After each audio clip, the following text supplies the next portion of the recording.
Close your eyes and imagine waking 40,000 years ago. The fire needs feeding. Has anyone checked? The baby will wake soon, hungry. The meat from yesterday's hunt won't process itself. Those plant roots need grinding before they're edible. The dulled stone blade waits for sharpening. Firewood won't collect itself. Water needs fetching. Every single day begins this way, with a dozen tasks waiting before breakfast is even possible. This was daily reality for your ancestors 40,000 years ago. Not occasional challenges or dramatic crises, but constant accumulation of necessary tasks, each requiring time, each requiring knowledge, each essential. Miss one, and everything else becomes harder. Let several slide and survival itself grows threatened.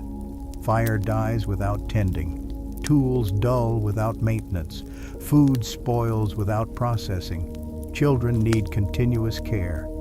Every single day brought dozens of these demands, relentless and unavoidable. How did they manage it? How did families without clocks or calendars or written instructions organize days complex enough to accomplish everything survival demanded? How did they balance food procurement requiring 5 hours with food processing consuming 3 more? How did they fit in tool maintenance and firewood collection and water fetching and child supervision and still find time for rest and social connection? How did they know what needed doing and when and how? Tonight's story answers those questions through one complete day from first morning light to final evening sleep. We'll watch fire revival techniques ensuring flames never died completely overnight. We'll follow women's foraging expeditions walking 5 miles and gathering 3,000 calories after 4 hours of searching and collecting. We'll track men's hunting attempts with their uncertain returns and occasional massive successes. We'll witness food processing labor transforming raw plants and meat into edible meals through grinding and cooking. We'll observe tool maintenance consuming daily attention, keeping stone edges sharp and hafting secure. We'll see hide processing's multi-day commitment turning animal skins into essential clothing and shelter materials. We'll accompany firewood collectors on necessary daily gathering trips. We'll watch children learning through observation and imitation and gradual responsibility. We'll participate in social cooperation, making intensive tasks achievable. We'll join evening meals where food sharing reinforced bonds and storytelling transmitted culture. We'll experience nighttime routines preparing families for protected sleep. We'll notice seasonal variations adjusting patterns throughout the year. We'll recognize work divisions organizing labor efficiently across age and gender. We'll discover the rhythm integrating all activities into sustainable existence. This isn't a story about romantic simplicity or natural harmony. It's about work. Real, sustained, daily physical and mental labor. Plant identification requiring knowledge of hundreds of species, distinguishing edible from toxic. Animal tracking reading subtle disturbances in soil and vegetation. Stoneworking technique accumulated through years of practice and occasional painful failures. Hide processing, demanding days of scraping and stretching and smoking. Fire management requiring constant attention and knowledge of wood types and coal banking. Weather prediction guiding daily activity planning. Social cooperation enabling tasks too large for individuals alone. Teaching methods transmitting essential survival knowledge to children through demonstration and practice. The simple reality that survival 40,000 years ago meant mastering dozens of complex skills and performing numerous necessary tasks daily without fail,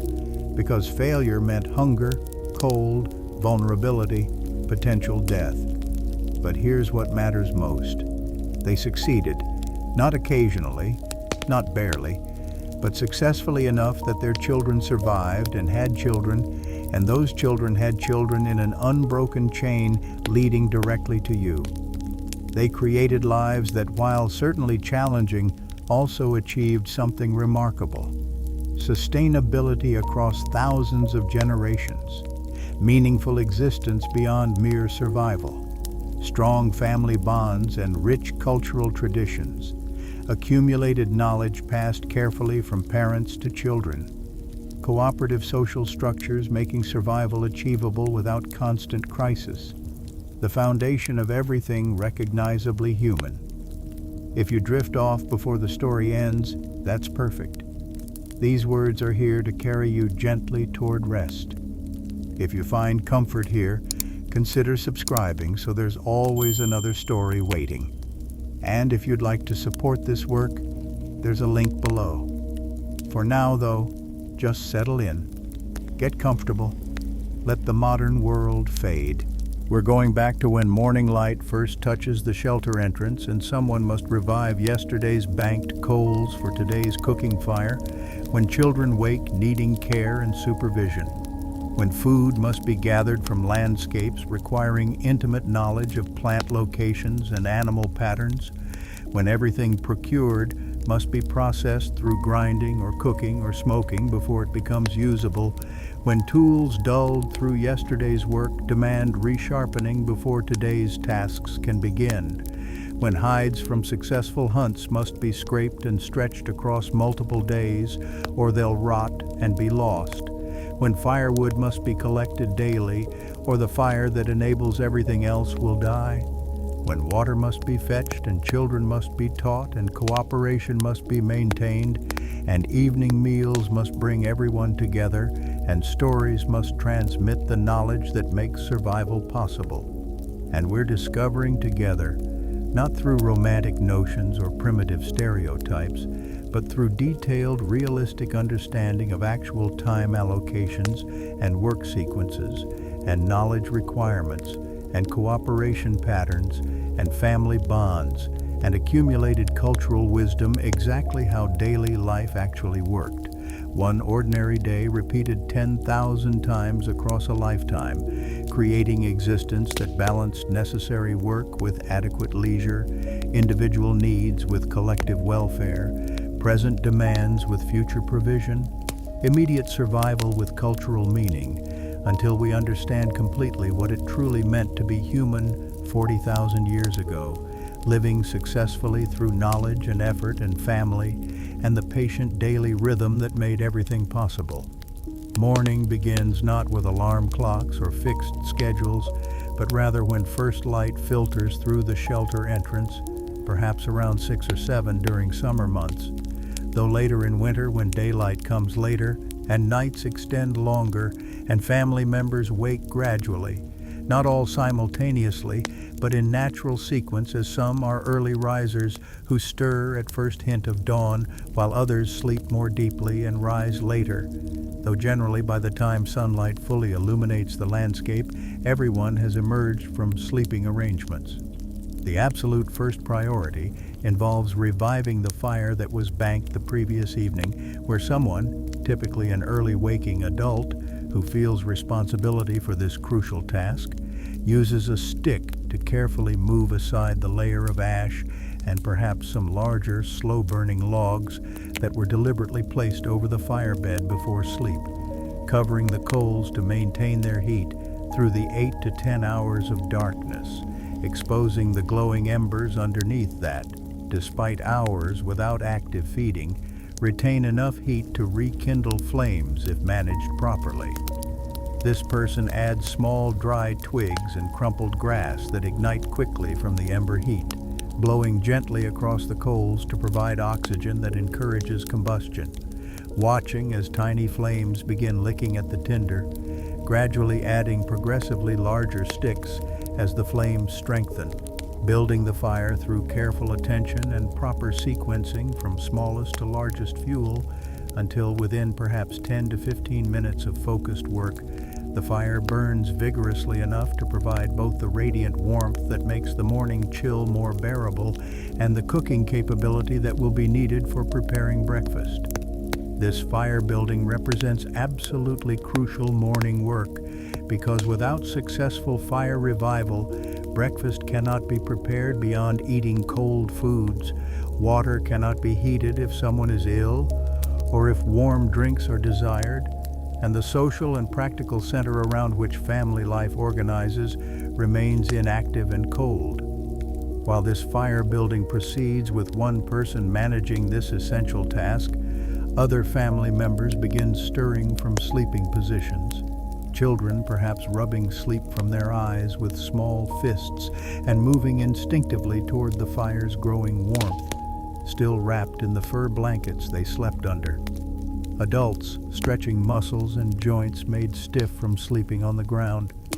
Despite the cushioning layers of grass and furs that provide insulation from cold earth,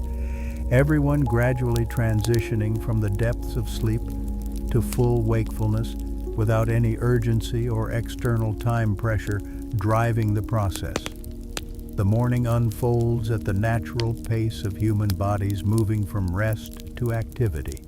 demonstrating that daily life follows rhythms determined by daylight and darkness, by seasonal patterns, by immediate needs, and by accumulated cultural expectations about daily structure, rather than by any mechanical timekeeping devices or rigid schedules imposed from outside, creating flexibility and responsiveness to conditions as characteristic features of the daily routine rather than strict scheduling or fixed sequences. Certain patterns do recur with predictable regularity because fire must be tended multiple times daily, food must be acquired and prepared, tools and clothing require ongoing maintenance, and children need supervision and teaching, creating loose but recognizable daily structure within which individuals and families organize their activities according to immediate circumstances and personal inclinations, while also fulfilling necessary tasks that survival requires. The person tending the fire might be the father today, the mother tomorrow, or an older adolescent learning responsibility, with roles flowing naturally based on who wakes first and who has slept well enough to focus on this careful work requiring attention and patience.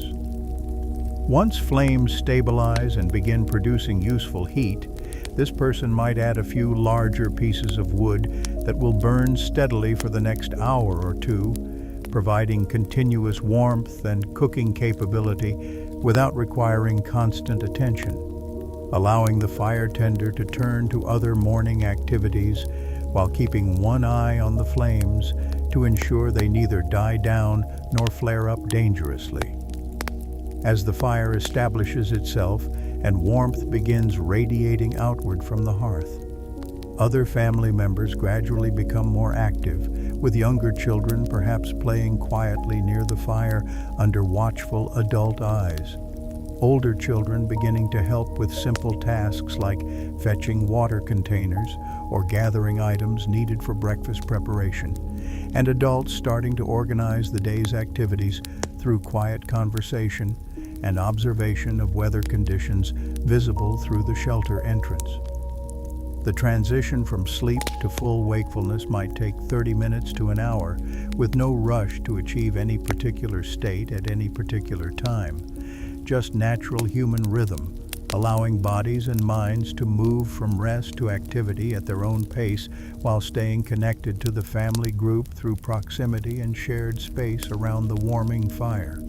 Someone might step outside the shelter entrance to check the weather, feeling the air temperature, observing cloud patterns, noting wind direction, all information that will help determine what activities make sense for the day ahead, whether it's a good day for longer range foraging expeditions or a day to stay closer to camp, working on tasks that can be done in or near the shelter. The morning light grows stronger as sun rises higher, changing the quality of illumination inside the shelter from dim grayness to brighter visibility that makes it easier to see what needs doing, where tools are stored, which food items remain from yesterday, what clothing or equipment might need attention before the day's activities begin.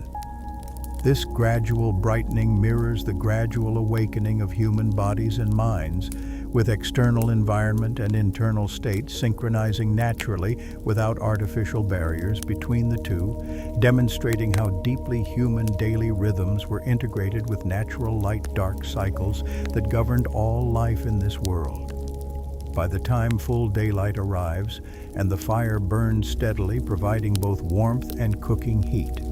the family has completed the transition from sleep to wakefulness, ready to begin the day's first substantial activity, which involves preparing and consuming the morning meal that will provide energy for the hours ahead. Breakfast preparation begins once the fire provides adequate heat for cooking, typically 30 to 60 minutes after the first person woke and started the fire revival process. And the meal's content depends on what food remains from the previous evening, plus what has been stored specifically for morning consumption, with the simplest breakfast consisting of foods that require no preparation at all, eaten cold directly from storage, while more elaborate morning meals might involve heating water or cooking fresh items, depending on availability and energy levels of those preparing food. Leftover cooked meat from yesterday's evening meal often provides the core of breakfast, with strips of roasted venison or rabbit that were deliberately set aside after everyone ate their fill the night before, stored in a cool area of the shelter or suspended from a pole to keep it away from mice and insects, now retrieved and either eaten cold or warmed briefly near the fire to restore some of its heat and make fat more palatable on a chilly morning. This meat might provide 500 to 800 calories per person, depending on portion size and fat content,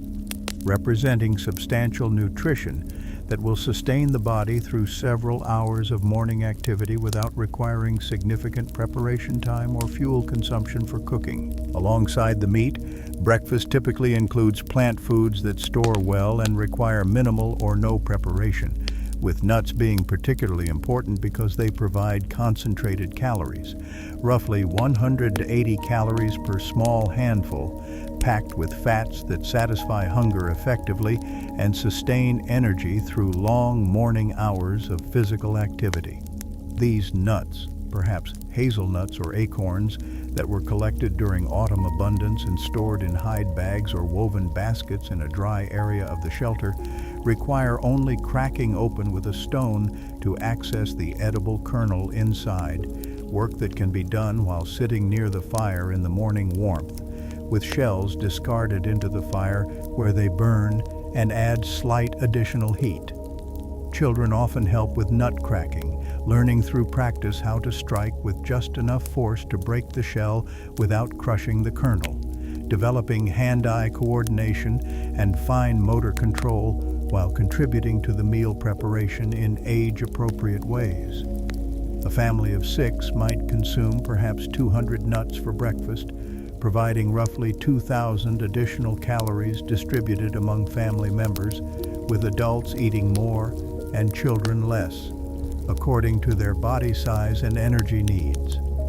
Dried berries or fruit that were preserved during summer abundance by spreading them in the sun until moisture evaporated and then storing in containers also appear at breakfast when available, providing quick energy from natural sugars plus fiber that aids digestion, though these are eaten more sparingly than nuts because they're more difficult to preserve in large quantities and represent special treats rather than staple foods. Someone might also prepare hot water by placing stones directly in the fire until they glow with heat, and then carefully using sticks to transfer these hot stones into a hide container partially filled with water, where the stone's heat rapidly warms the water to near boiling temperature,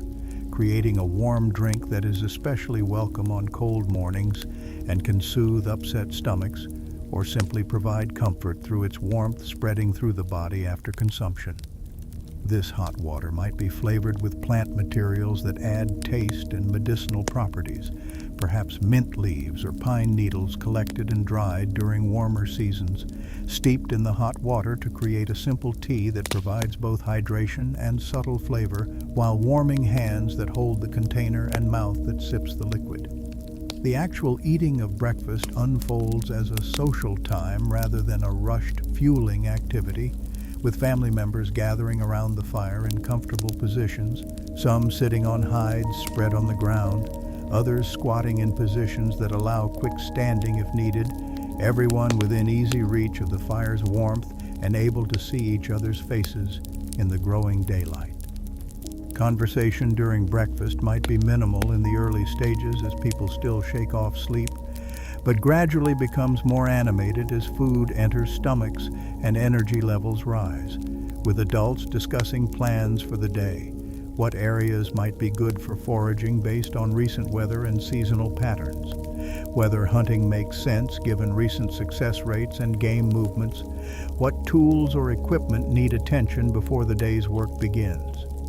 Children listen to these conversations while eating, learning how adults think through decisions, what factors matter in daily planning, how weather and season and recent experience all contribute to choices about activities, education that happens naturally through observation and participation in family life, rather than through formal instruction separated from practical application. The time spent on breakfast, from first food preparation through final consumption and conversation afterward,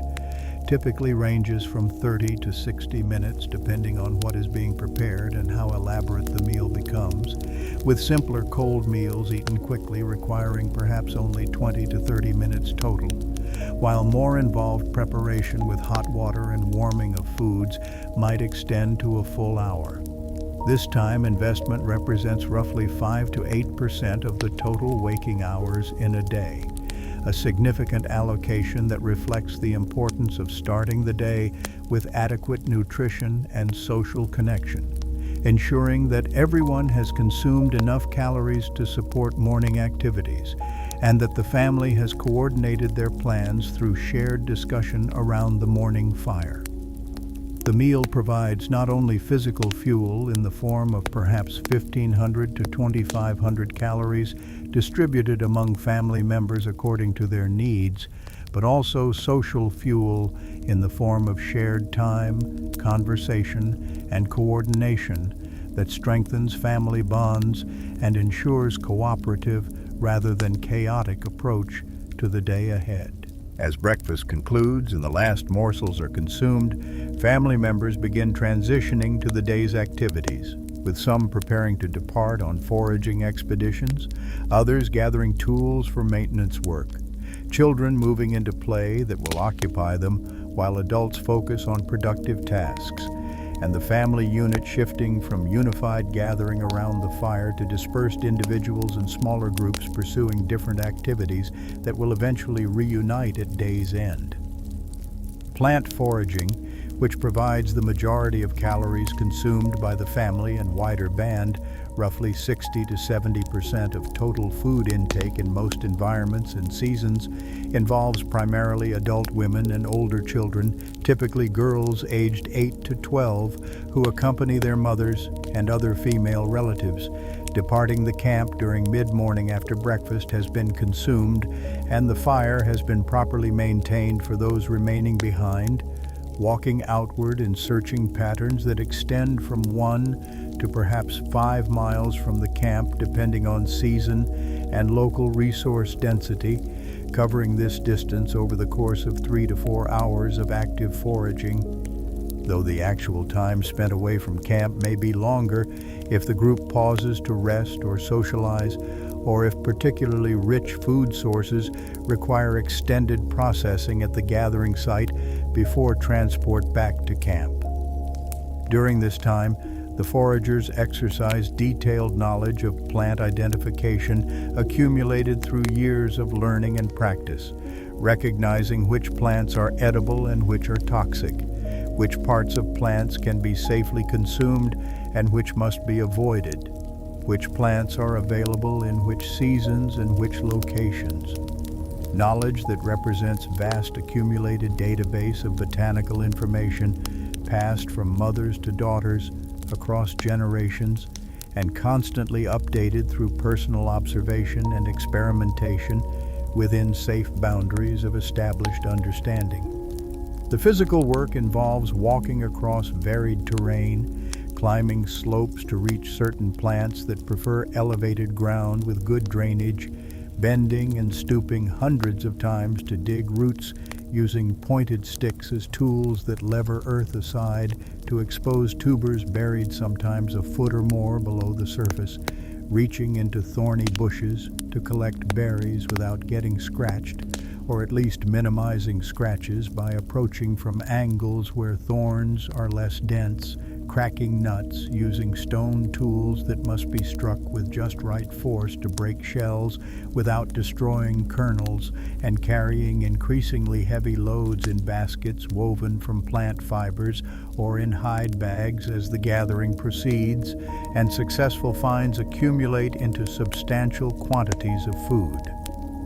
This work is physically demanding enough to burn perhaps 800 to 1,000 calories during the foraging period, but yields, under favorable conditions with adequate plant resources available, roughly 2,000 to 3,000 calories of edible food per person engaged in the activity, representing a positive caloric return of roughly 2 to 3 calories gained for every calorie expended, making the effort worthwhile and sustainable over long periods, though the return varies significantly by season and environment, with some seasons providing abundant and easily collected resources like autumn nut harvests, where hours of collection yield thousands of calories from energy-dense nuts that require relatively little processing beyond cracking, while other seasons require much longer foraging for fewer calories from scattered, harder-to-process plant foods that are available but not abundant. The social dimension of group foraging, with multiple women and children working together rather than individually, provides both practical advantages and social benefits that make the activity more efficient and more enjoyable than solitary gathering would be. Groups can cover more territory by spreading out within visual and calling distance of each other, allowing individuals to search their own patches of ground while staying connected to the larger group for safety and information sharing. And when someone finds a particularly good resource, perhaps a patch of plants producing abundant seeds or a grove of nut trees with heavy crop, they call others over to share in the harvest, distributing the discovery across the group rather than hoarding it for themselves. Groups can help each other with difficult tasks like digging deeply buried roots that require more leverage than one person can easily provide, or reaching high fruits where one person steadies the climber while another positions a basket to catch dropped items. Cooperative techniques that increase efficiency and reduce risk of injury that might occur if someone attempted these tasks alone. Groups can watch each other's younger children who accompany the foraging expedition, allowing some focused collection time for each woman as others supervise the toddlers who are too young to help with gathering but too young to be left back at camp, rotating supervision duties so everyone gets periods of concentrated work interspersed with periods of child watching that are less productive for food gathering but necessary for keeping the little ones safe and preventing them from wandering off or eating something toxic. The social interaction during foraging, with conversation flowing naturally during the walking and searching and processing, makes the work time serve multiple functions simultaneously as both productive activity and social bonding, demonstrating the integration of work and social life that characterizes daily existence,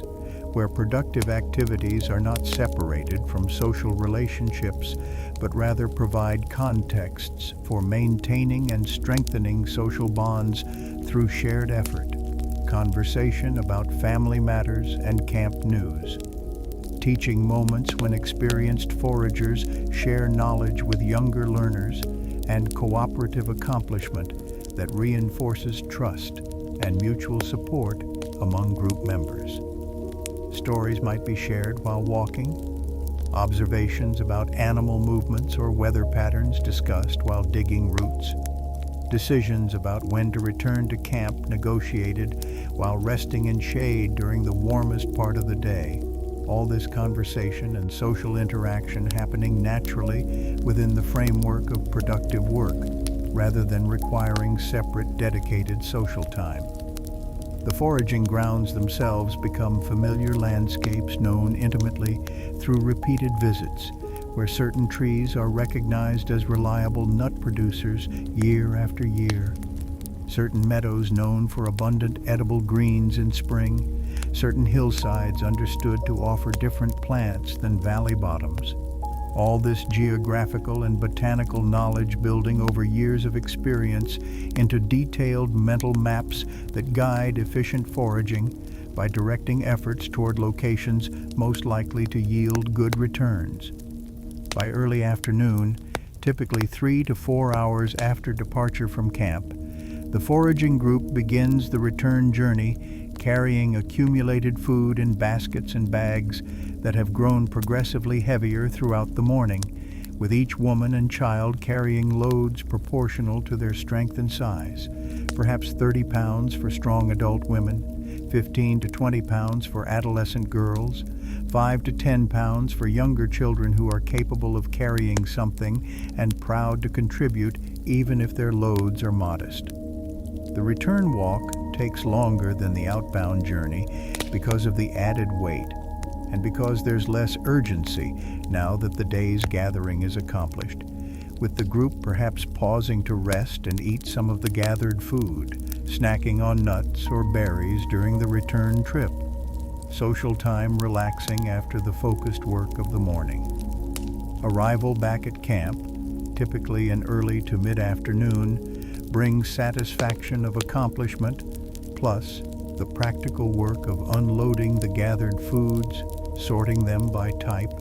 storing some for later consumption, and preparing some for immediate processing or cooking, with the caloric investment of 3 to 4 hours work and 800 to 1,000 calories expended, yielding 2,000 to 3,000 calories per person in returned food. A substantial contribution to the family and band's nutrition that justifies the time and energy investment and demonstrates why plant foraging, despite being less dramatic than hunting, provides the reliable foundation of the diet in most times and places. Hunting activities follow different patterns than plant foraging, with adult men primarily, though not exclusively, engaged in pursuing game animals that provide meat, fat, hides, bones, and sinew that serve multiple purposes beyond just nutrition, departing camp less frequently than foragers, but for longer durations when game has been located or when conditions favor successful hunting, with expeditions lasting anywhere from 4 to 8 hours, or occasionally extending to full-day or even multi-day trips when pursuing larger game over greater distances. The decision to hunt on any particular day depends on multiple factors, including recent success or failure that determines whether meat supplies are adequate or depleted, signs of game presence such as fresh tracks or scat observed near camp or reported by foragers who noticed animal evidence during their plant gathering, weather conditions that might favor hunters by providing tracking snow or wind direction that keeps human scent away from prey, and the physical readiness of the hunters themselves after previous exertions or injuries that might reduce effectiveness. Unlike plant foraging, which can be conducted almost daily, with reasonable certainty of finding something edible, hunting involves much greater uncertainty, with many expeditions returning empty-handed despite hours of effort, making the activity less reliable for day-to-day nutrition, but extremely valuable when successful, because a single large kill can provide more calories than days of plant gathering. The actual practice of hunting requires different knowledge and skills than foraging demands, with hunters needing to understand animal behavior patterns, including where different species prefer to feed and rest and travel during different seasons and weather conditions, how to read tracks and signs to determine what animal passed, and how recently and in what direction it was traveling, how to move quietly through terrain without alerting prey to human presence through sound or scent, how to predict animal reactions to disturbances and position themselves along likely escape routes, and how to coordinate with other hunters to drive prey toward waiting ambush positions, or to approach from multiple directions simultaneously, increasing the chances that someone will achieve a killing shot even if the animal evades the first hunter. This knowledge accumulates through years of experience, beginning in childhood when boys accompany their fathers and uncles on hunts, initially just watching and learning, gradually taking on more active roles as they develop necessary skills and physical capability, with teaching happening through demonstration and practice rather than through verbal instruction separated from actual hunting activity. Learning by doing under guidance of experienced hunters who provide feedback and correction until the young hunter internalizes the necessary skills.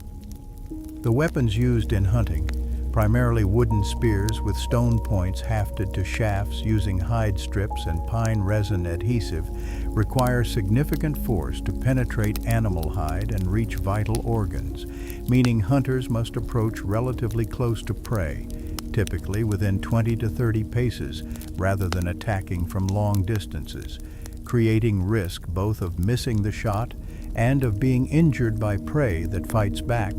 or by predators attracted to wounded animals, or by accidents during close-quarters struggle with dangerous game.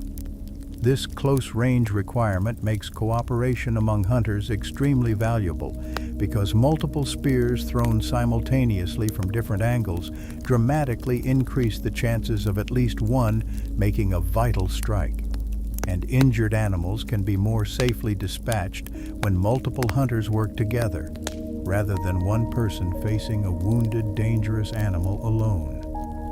The coordination required for cooperative hunting, with hunters signaling each other silently through gestures to avoid alerting prey, positioning themselves strategically before the final approach,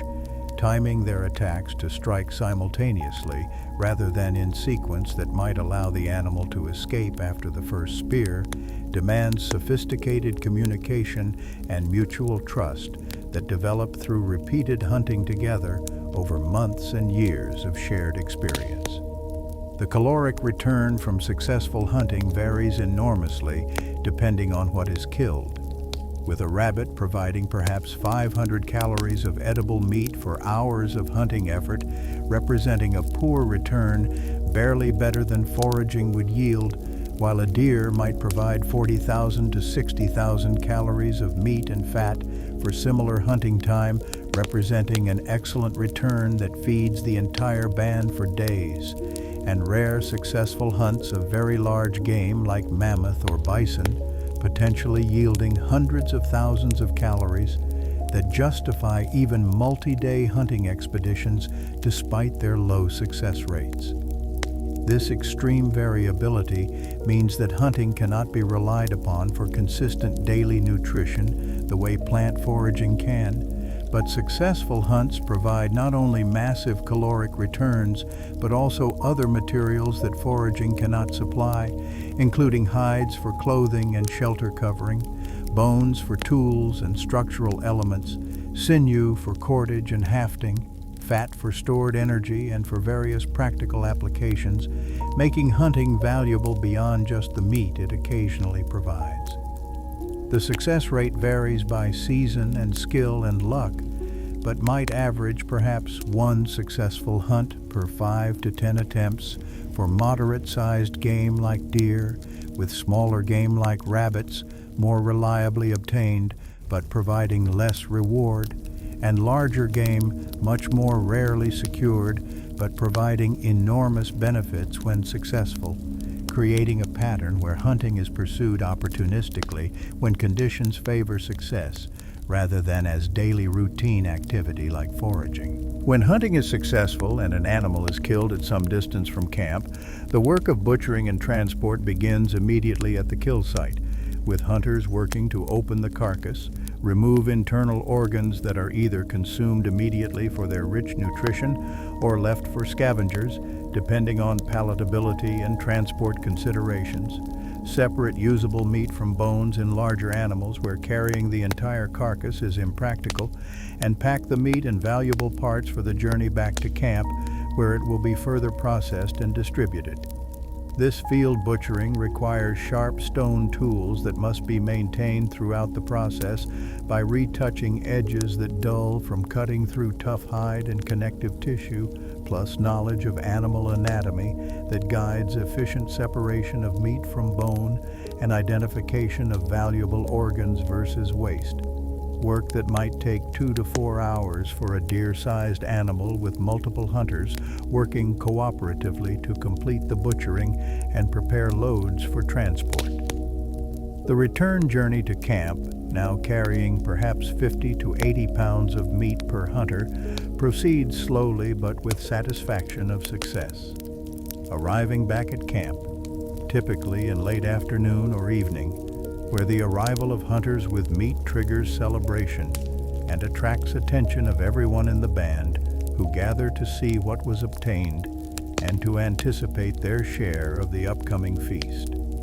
Food processing work begins as soon as gathered plants and hunted meat arrive back at camp, transforming raw materials into edible, storable, or more easily consumed forms through various techniques that require time, effort, and accumulated knowledge about proper methods for different food types, with the work distributed among family and band members according to skill, availability, and social obligations about who processes what types of food under what circumstances.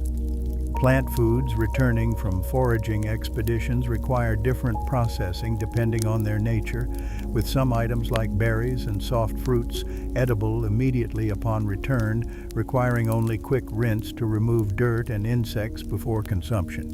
while nuts need cracking to access kernels inside hard shells.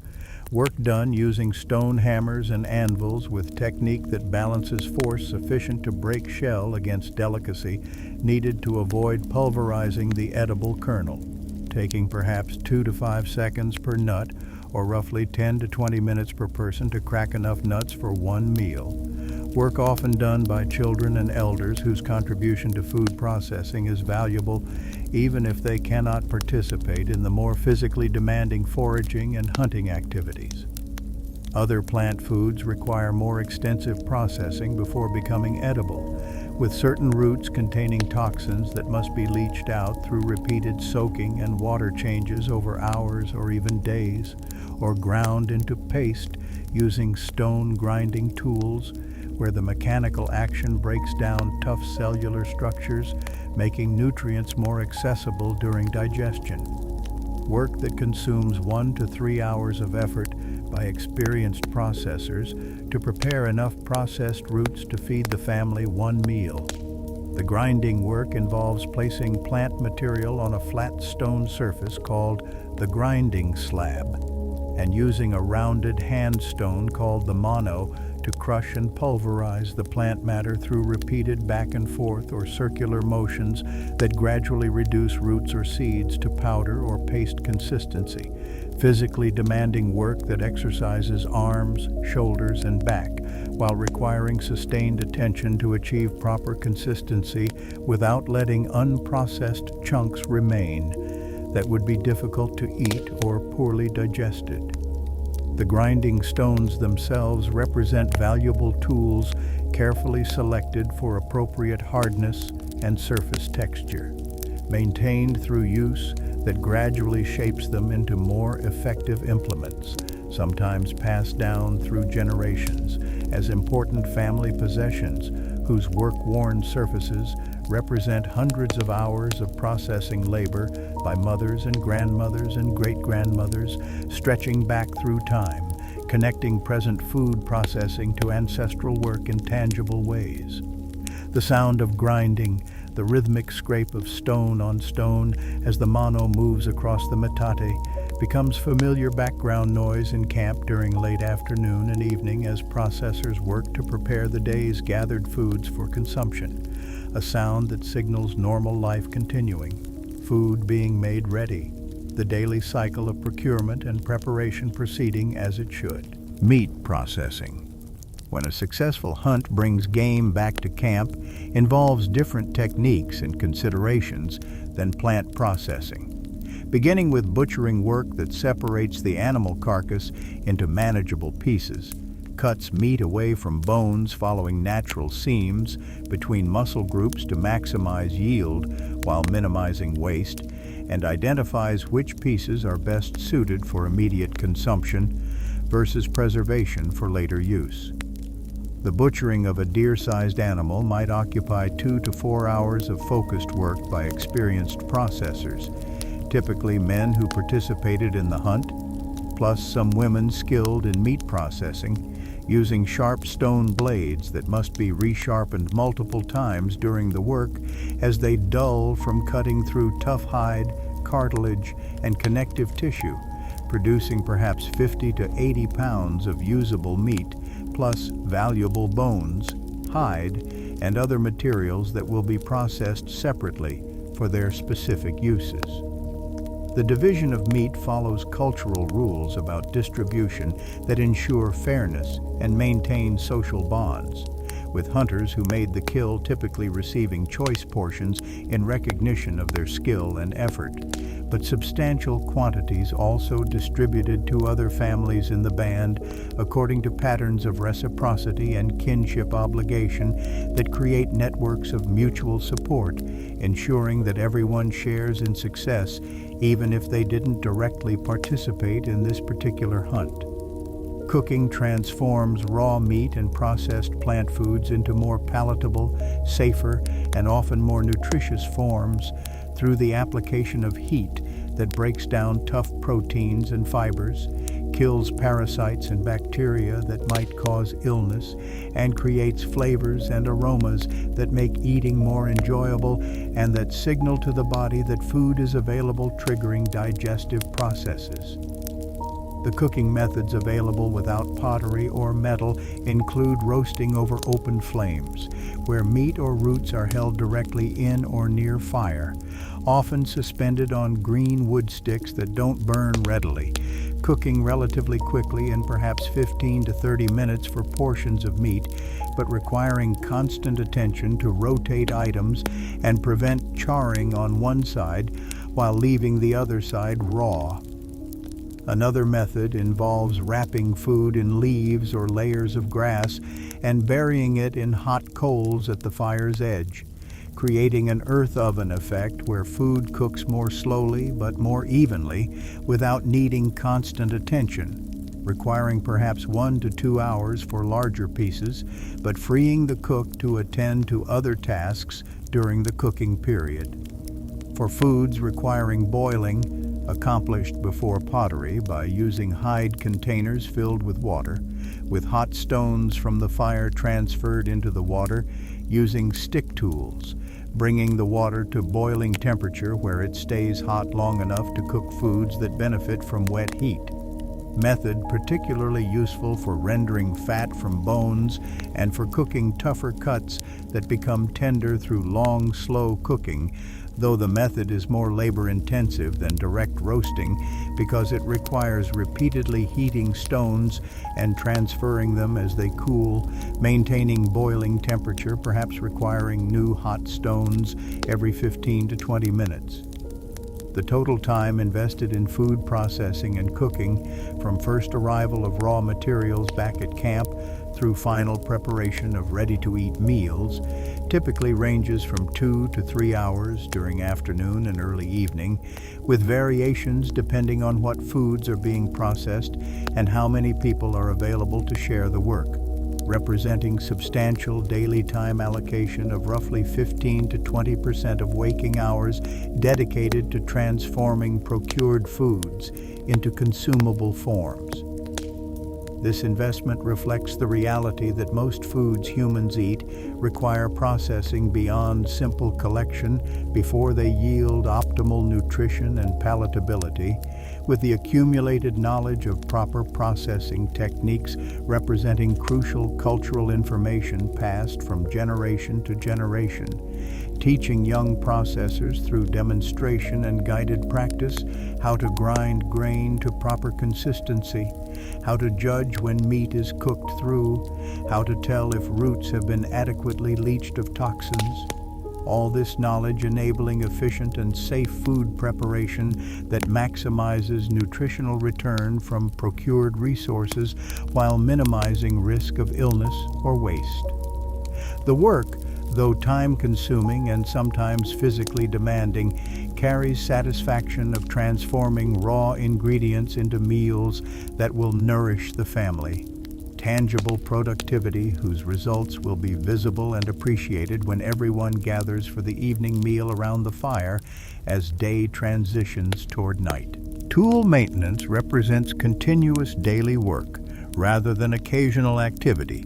because the stone, bone, and wooden implements that enable all other productive tasks wear down through use, requiring regular attention to maintain effectiveness and prevent complete failure that would leave the user without necessary equipment at crucial moments. Stone tools, particularly the sharp-edged flakes and blades used for cutting meat, scraping hides, and working wood, dull relatively quickly through contact with materials being processed, with edges that were razor-sharp when freshly struck, becoming progressively less effective after perhaps 30 minutes to 2 hours of sustained cutting work, depending on the hardness of stone and the toughness of material being worked. This dulling occurs because microscopic chips break away from the working edge and because the edge itself compresses slightly under the forces of cutting, transforming the originally acute angle into a more rounded profile that doesn't penetrate materials as effectively, making cuts require more force and producing less clean results, until eventually the tool becomes frustratingly ineffective and must be resharpened or replaced. The resharpening process, called retouching by archaeologists but simply understood as edge renewal by the people performing the work, involves using a small hammerstone or piece of antler to strike tiny flakes off the dulled edge, removing the rounded, worn surface and exposing fresh, sharp stone underneath, work requiring delicate control, because striking too hard removes too much material, wasting the tool and potentially breaking it entirely, while striking too softly fails to detach flakes, leaving the edge still dull and ineffective. An experienced tool user can resharpen a dulled blade in perhaps 15 to 30 minutes of focused, careful work,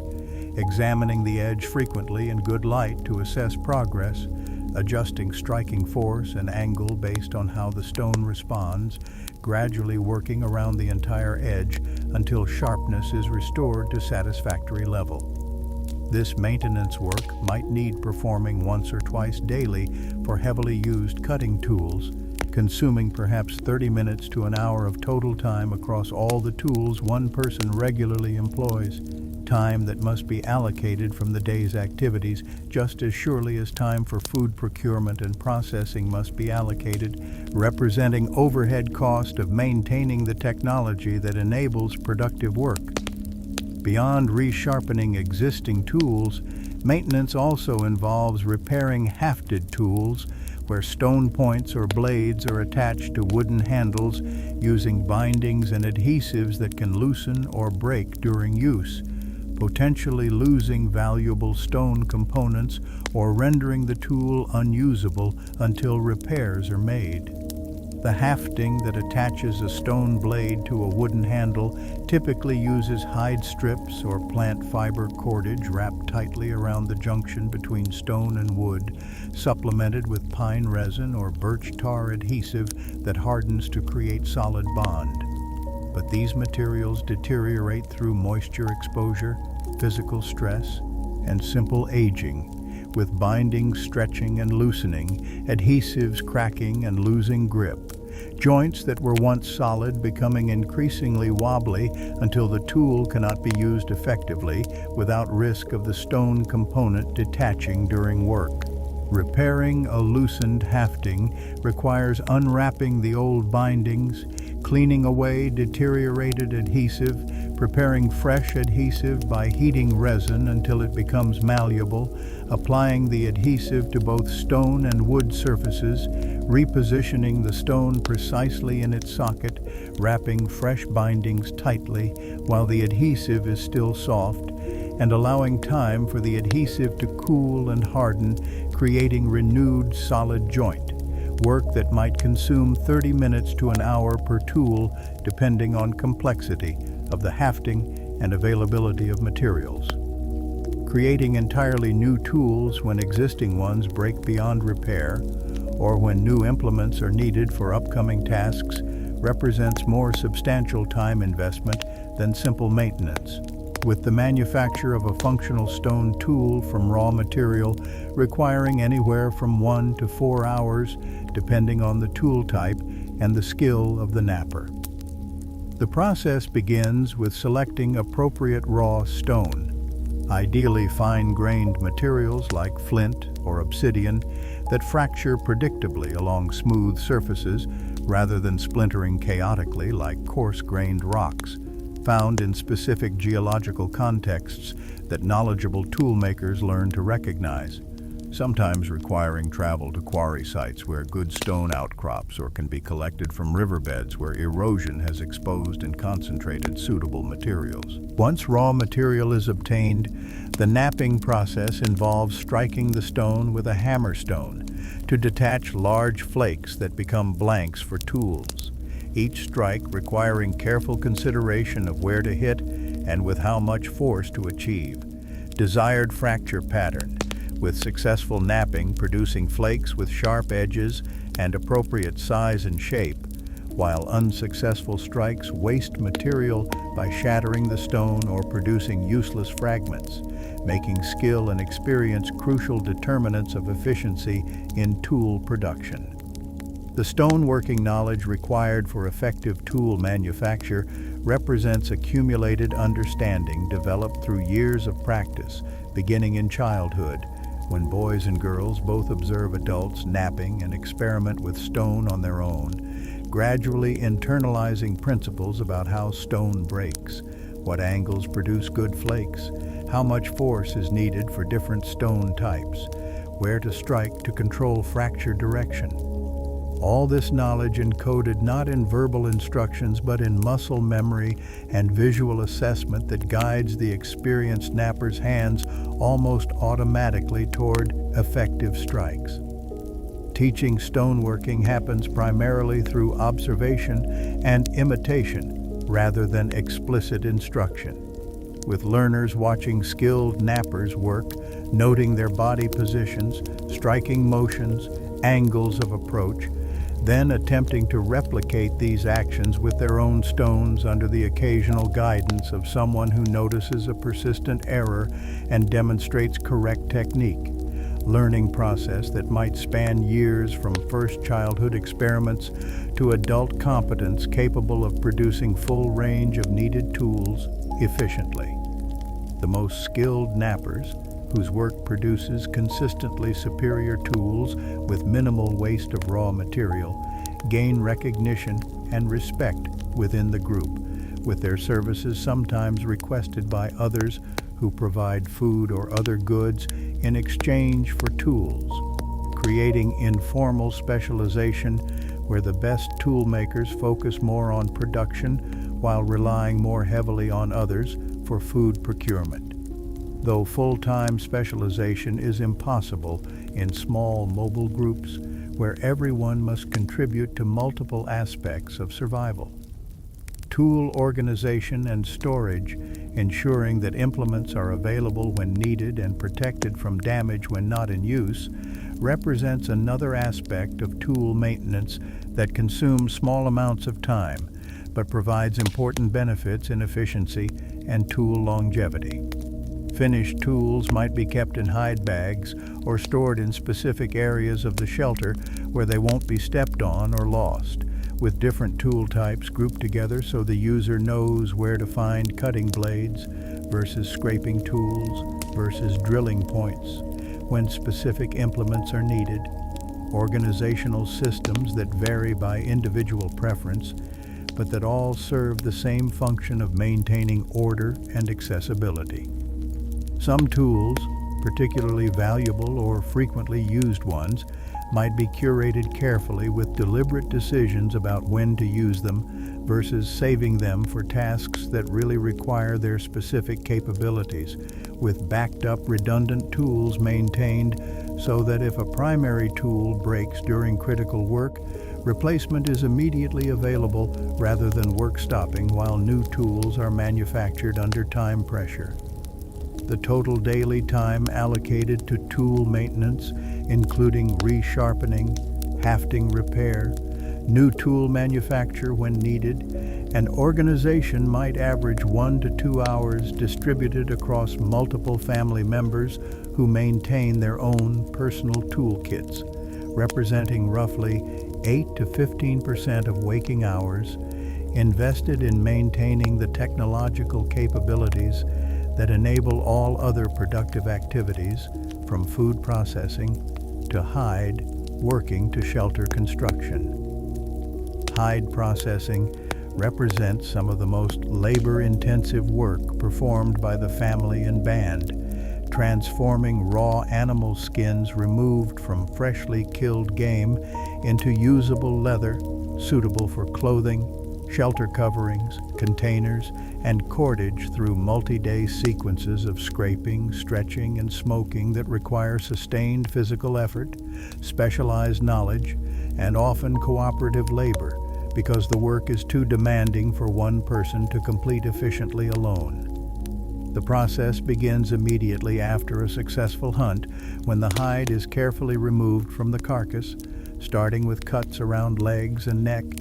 then working a stone blade between the hide and the underlying connective tissue, peeling the skin away from the body with careful attention to avoid cutting through the hide itself, which would reduce its usable area and create weak points that might tear during later processing or use. A deer hide removed intact might measure roughly 6 to 10 square feet of material, representing substantial value given the time and effort required to process it into finished leather,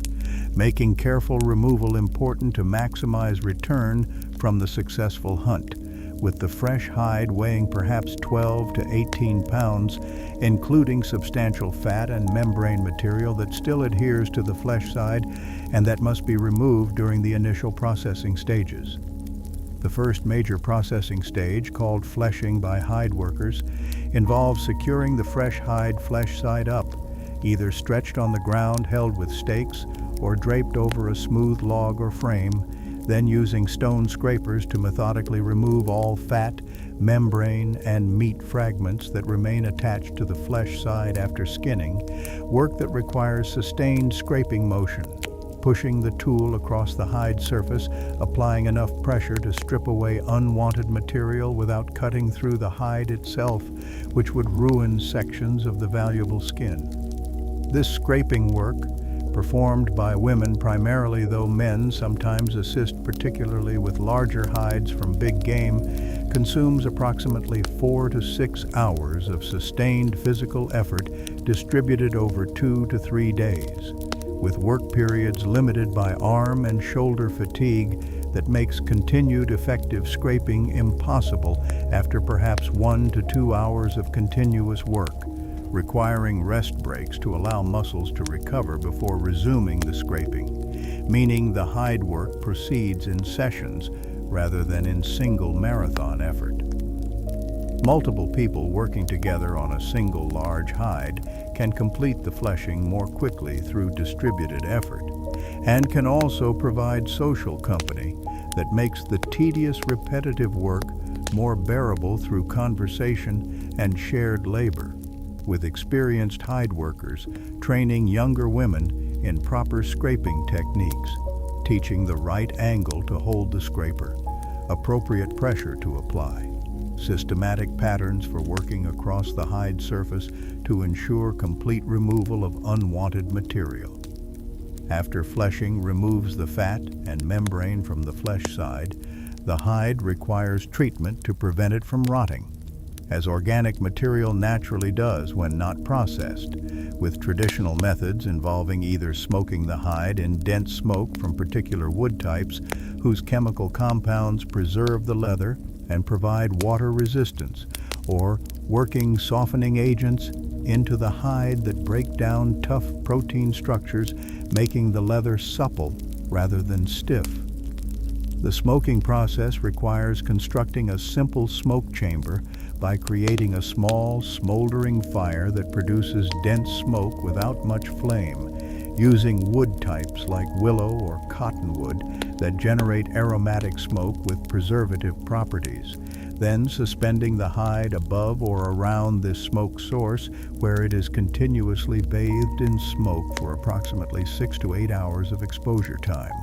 during which the smoke penetrates the hide structure, depositing preservative compounds and creating the characteristic tan or brown color of smoked leather. This smoking work requires attention to maintain proper smoke production throughout the treatment period, adding fuel as needed while preventing flames from igniting, which would damage the hide, and periodically checking the hide to ensure even smoke exposure across all areas. Work typically performed by someone whose other responsibilities allow them to remain near the fire, tending the smoking operation, while also attending to other tasks like food preparation or child supervision. The alternative or supplementary method of hide softening involves working animal brains, which contain natural oils and compounds that soften leather, into the hide structure through sustained physical manipulation, first mixing brain tissue with water to create a paste, then working this paste thoroughly into both sides of the hide by hand, squeezing and kneading the hide to force the brain solution deep into the material structure where it penetrates between protein fibers, lubricating and softening them. After brain application, the hide is repeatedly stretched and worked by pulling it back and forth over a smooth pole or edge, mechanically breaking down stiff fibers and distributing the brain oils throughout the material, work that might require 1 to 2 hours of sustained physical effort, pulling and stretching until the hide achieves desired suppleness, with the amount of working required depending on hide thickness and the degree of softness desired for the intended use. Some hides intended for clothing that will be worn against skin require extensive softening to achieve comfortable flexibility, while hides for shelter coverings or containers might be left somewhat stiffer, since structural strength matters more than softness for these applications, allowing the processor to adjust effort investment according to intended use, rather than processing all hides to identical condition regardless of purpose. The total time from fresh hide to finished usable leather, including fleshing work distributed over 2 to 3 days, smoking or brain treatment, and final softening through stretching and working, typically spans 3 to 5 days of calendar time and represents perhaps 12 to 20 hours of actual labor time distributed among multiple workers if the project involves cooperative effort. This substantial investment reflects the high value of leather as material essential for survival, with finished hides becoming clothing that protects against cold and injury, shelter coverings that shed rain and block wind, containers that hold water or transport food, cordage when cut into strips that binds tools and constructs frameworks, making hide processing worth the considerable effort required to transform raw skin into all these useful products. The work is often performed communally, with several women processing multiple hides simultaneously, sharing labor on difficult tasks and providing social interaction that makes the work periods more enjoyable, with conversation, storytelling, and teaching all happening naturally within the context of the work, demonstrating again how productive labor and social life integrate rather than existing as separate domains. Clothing maintenance, repairing garments that develop tears or worn areas through use and exposure to rough surfaces, thorns, sparks from fire, or simple aging of the leather, represents ongoing work less intensive than initial hide processing, but still requiring regular time investment to keep clothing functional and protective. Small tears might be repaired by sewing with bone needles and sinew thread, pulling the torn edges together and stitching across the gap to close it, work that might take 30 to 90 minutes depending on the size and location of the damage, with repairs performed promptly when tears are small rather than allowing them to expand into larger failures that are harder to fix. Leather that has become stiffened through wetting and drying or through prolonged cold exposure requires periodic softening by working it manually, rubbing and flexing the material to restore flexibility. Perhaps 15 to 30 minutes of handwork to soften a garment that has become uncomfortably stiff. Maintenance that keeps clothing comfortable and prevents cracking that occurs when stiff, brittle leather is bent or stressed. Creating entirely new garments from finished leather, cutting pieces to approximate body shapes, and sewing them together with careful attention to seam placement that allows body movement while keeping the garment secure, represents major project that might consume 4 to 8 hours of cutting and sewing work to produce a single garment like a tunic or pair of leggings, work typically undertaken when existing clothing has deteriorated beyond effective repair, or when a child has grown and needs larger garments to fit changing body size, with the long-lasting nature of well-made leather clothing, meaning that new garment production is intermittent rather than continuous, but remains necessary component of family and band work cycles. Firewood collection represents non-negotiable daily work because fire requires constant fuel supply to maintain the flames and coals that provide warmth, cooking capability, light during dark hours, protection from predators, and social center around which family life organizes. With the fire's importance meaning that fuel procurement cannot be neglected even for a single day without risking fire failure that would create serious difficulties for the family.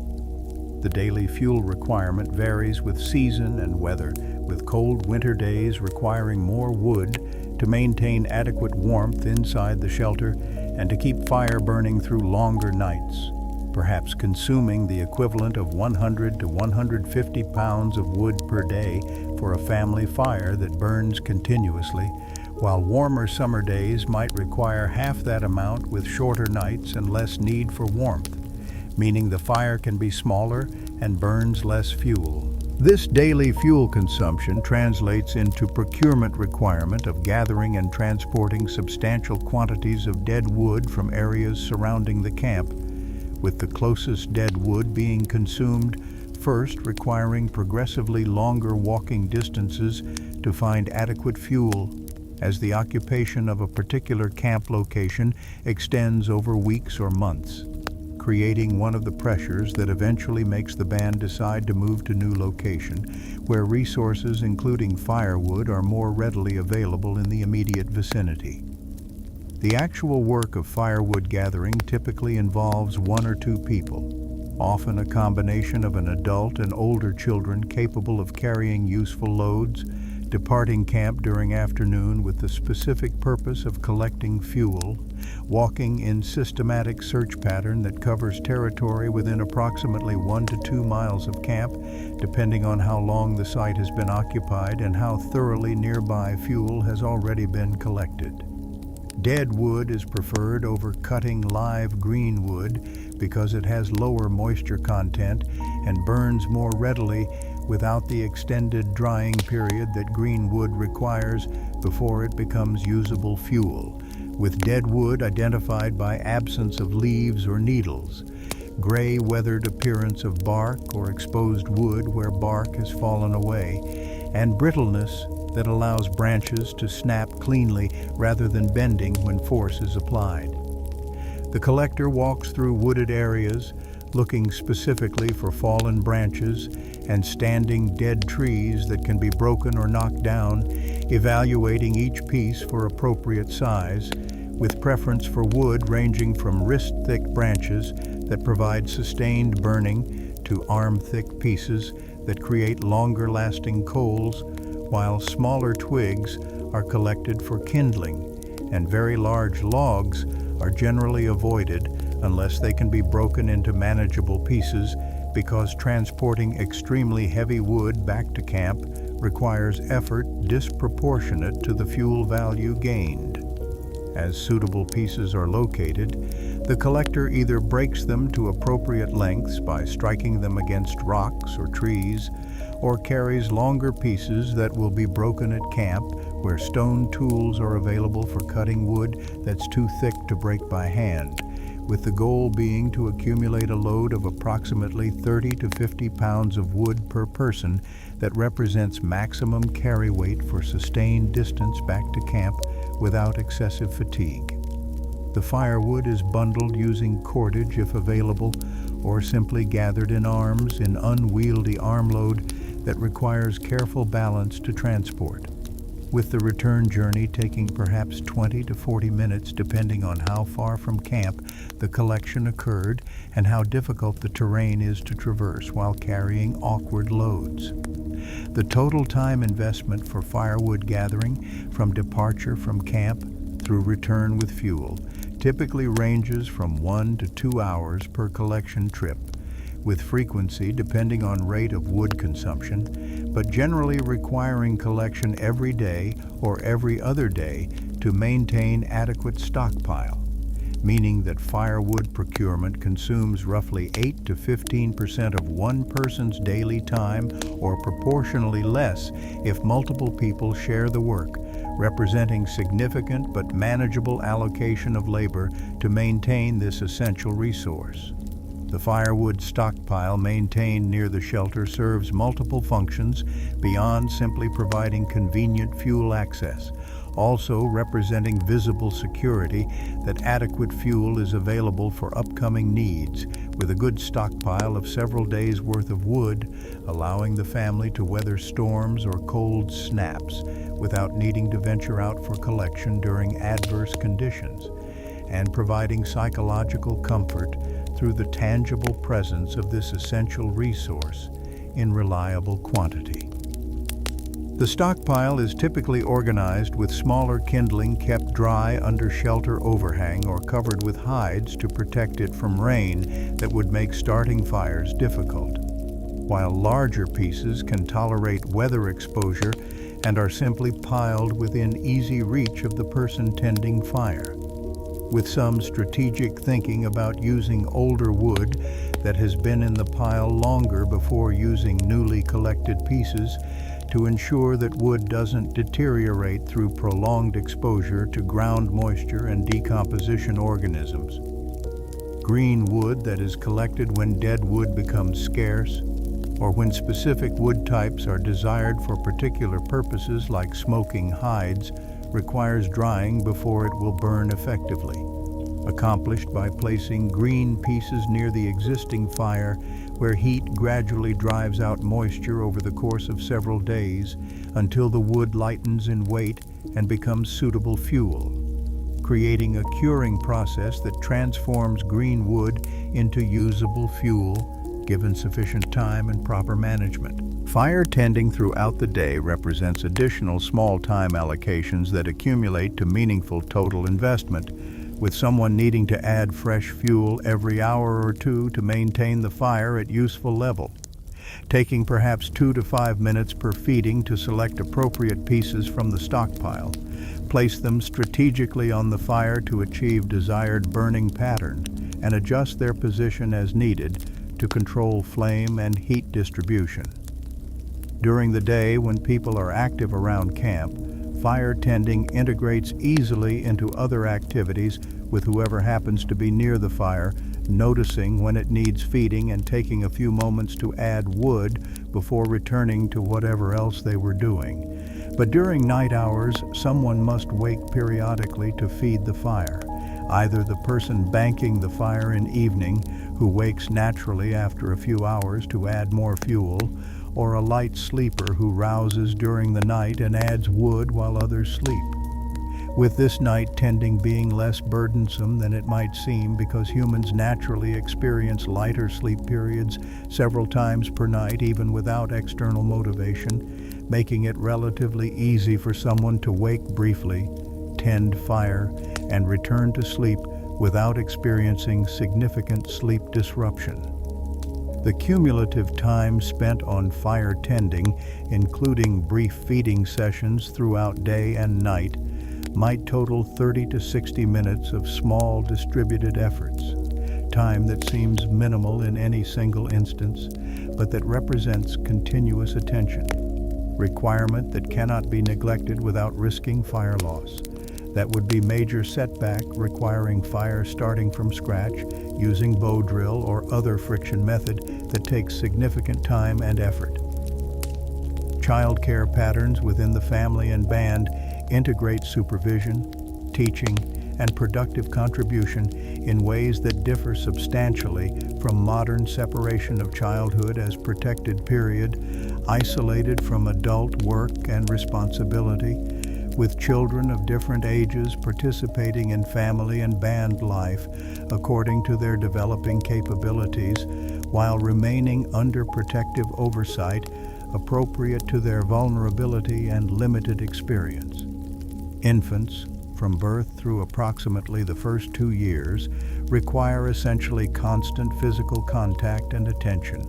carried in hide slings against mother's body during most waking hours, positioned where they can nurse frequently on demand, providing not only nutrition but also comfort and security, sleeping next to mother during night hours where warmth is shared and nursing can occur without full waking. This constant carrying keeps infants safe from environmental hazards like wandering too close to fire or encountering dangerous animals or eating toxic plants, while also providing continuous sensory stimulation through the sights, sounds, and movements of daily life, with the infant observing from secure position everything happening around them, beginning the long learning process of understanding their world through observation, even before they can actively participate. The mother, carrying an infant, continues participating in most normal activities, despite the additional burden, with the infant's weight of perhaps 10 to 20 pounds representing manageable load for a healthy adult woman accustomed to physical work, allowing the mother to gather plants, process foods, work hides, though perhaps with somewhat reduced efficiency compared to working without infant attached. Other family and band members, particularly older children and elders whose own work demands are less intensive, frequently hold and interact with infants during periods when mother needs both hands for particular tasks or simply needs relief from constant carrying, creating distributed care pattern where infants bond with multiple familiar people rather than exclusively with mother, providing both backup care capability if something happens to mother and social richness where infant experiences multiple personalities and interaction styles from the beginning. This shared care also reinforces social bonds across the group as people take turns enjoying infants' company and contributing to its care, with successful raising of children being community project rather than isolated nuclear family responsibility, pattern that both increases infant survival chances through redundant care and strengthens group cohesion through shared investment in the next generation. Toddlers, approximately ages 2 to 5, require different supervision as they become mobile and can move around camp independently, but still lack judgment about dangers and require monitoring to prevent injuries or incidents, with their supervision managed through combination of direct observation by adults or older children and spatial structuring of the camp that limits where toddlers can easily go, keeping them generally within central area where adults can see them while conducting their own work activities. Toddlers at this age engage primarily in play that mimics adult activities, using sticks as pretend tools, carrying small containers of water or stones as pretend gathering, building miniature shelters from available materials. All this play representing early learning about the activities they will eventually need to master, with adults occasionally providing simple real tools like small baskets or child-sized digging sticks that allow toddlers to make small actual contributions to family work while primarily still playing. The supervision required for toddlers is intermittent rather than constant attention every moment, with supervisor periodically checking on toddler activities and intervening if dangerous situations develop. While much of the time toddlers play successfully under general observation without needing direct interaction, making supervision compatible with simultaneous performance of other work by the supervising adult. Children from approximately age 5 to 12 represent progressively increasing capability and contribution, with early years in this range involving more play than work, but play increasingly taking forms that develop useful skills, while later years involve substantial, actual, productive contribution to family work interspersed with continued play and learning, creating gradual transition from protected child to productive worker that unfolds over years rather than in sudden shift. Tasks appropriate for children in this age range include collecting small amounts of firewood from nearby areas, gathering easy-to-identify plant foods like berries or nuts under supervision, carrying water in small containers, helping with food processing tasks like nut cracking or berry sorting, assisting with hide scraping during processing, watching younger siblings, and running errands carrying messages or small items between locations in camp. These tasks provide genuine help to adults while operating within children's capabilities, teaching practical skills through repeated practice while building sense of responsibility and contribution to family welfare. With the gradual increase in task complexity and responsibility as children age, allowing them to continuously expand capabilities without being overwhelmed by demands beyond their ability. The teaching that occurs during childhood happens primarily through observation and imitation, rather than through explicit verbal instruction separated from practical activity, with children watching adults perform various tasks, attempting to replicate those actions with child-appropriate materials or in simplified forms, receiving occasional guidance or correction from adults who notice persistent errors, gradually internalizing proper techniques through repeated practice over months and years. A girl learning to identify edible plants walks with her mother during foraging expeditions, watching which plants mother collects and which she passes by, occasionally asking about particular plants or being told spontaneously about important identification features, gradually building mental database of plant knowledge that will eventually enable her to forage independently. Learning process that spans years from first toddler observations through adolescent increasing responsibility to adult competence. Similarly, a boy learning hunting skills accompanies his father and uncles on hunts initially as observer, watching how they track animals and coordinate their movements and throw spears, gradually taking on more active roles as he grows stronger and more skilled, perhaps starting by carrying extra spears and progressing to participating in drives where his role is to make noise that moves game toward waiting hunters, eventually attempting his own killing throws under guidance, learning progression that develops both physical skills and judgment through gradual increasing participation in actual hunting rather than through abstract instruction. Play among children serves multiple functions beyond simple entertainment, developing physical capabilities through running games and climbing and throwing practice, rehearsing social skills through cooperative games and pretend scenarios that involve taking different roles, and building problem-solving abilities through construction projects and challenges children set for themselves, all contributing to development of capabilities that will be needed in adult life while being intrinsically enjoyable, motivating children to spend hours engaging in these developmental activities without external compulsion. The play occurs in spaces near adult activity, where children remain under general supervision while having freedom to create their own games and explore their own interests, with occasional adult intervention to resolve conflicts or prevent dangerous activities, but generally allowing children substantial autonomy to direct their own play and learning, respecting children's agency while maintaining protective oversight appropriate to their incomplete development. The overall pattern of childhood, with its gradual progression from complete dependence to increasing capability and contribution, creates pathway to adulthood that develops skills incrementally through years of observation, practice, and guided participation, ensuring that by the time individuals reach physical maturity in mid to late teens, they possess most of the knowledge and skills needed for successful adult life, having learned through actual doing rather than through abstract instruction, making the transition to full adult roles relatively smooth continuation of long learning process rather than sudden dramatic change. Social cooperation and interaction represent both means of accomplishing work more efficiently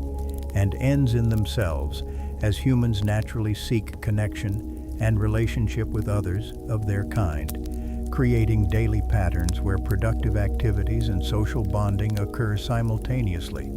rather than in separate, dedicated time blocks, with the integration of work and social life characterizing family and band existence in ways that differ markedly from modern separation of work time from social time. Shared work tasks enable natural conversation during the activity, with plant processing around the shared grinding stones providing opportunity for women to talk while their hands stay busy with repetitive motions that don't require constant mental attention, discussing family news, sharing observations about camp dynamics, transmitting cultural knowledge about proper ways to conduct various activities, telling stories that entertain while also encoding practical information. All this conversation happening within framework of productive work, rather than requiring separate time allocation. The conversation makes the work periods more enjoyable and psychologically sustainable, reducing the tedium that would accompany hours of repetitive activity performed in silence, while the work provides natural context and topic for conversation, creating mutual reinforcement where work facilitates social interaction, and social interaction makes work more bearable. Cooperative work on intensive projects that require more labor than one person can effectively provide enables accomplishment of tasks that would be impossible or inefficiently slow for individuals working alone, while also creating focused social interaction as multiple people coordinate their efforts toward shared goal, with the cooperation itself strengthening social bonds through demonstrated reliability and mutual support.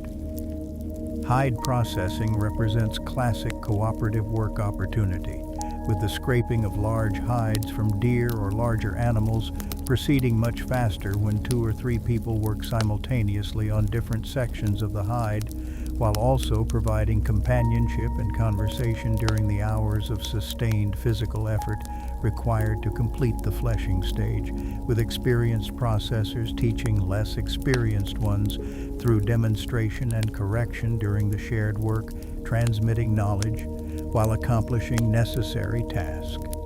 Similarly, butchering large game kills benefits from multiple people working together, with different individuals focusing on different parts of the carcass or different stages of the processing, coordinating their activities through verbal communication and spatial awareness that prevents people from interfering with each other's cutting while maximizing overall efficiency, completing in perhaps 2 hours of cooperative work what might take 4 hours for a single person working alone, while also reinforcing social ties through shared effort and shared satisfaction of successful task completion. Collective decision-making about matters affecting the family and band occurs through discussion and consensus building rather than through hierarchical command structures, with decisions about when to move camp or where to move, whether conditions favor hunting expedition or foraging focus, how to distribute resources or resolve conflicts, emerging from conversation among concerned parties, particularly including those with relevant experience or knowledge, but generally incorporating input from all adults who will be affected by the decision. The decision-making conversations might occur during evening gatherings around the fire when day's work is done and people have time for extended discussion, or might happen more spontaneously during daytime activities when relevant topic arises naturally from immediate circumstances, with the process valuing consensus that ensures everyone supports the ultimate decision rather than imposing majority will on dissenting minority.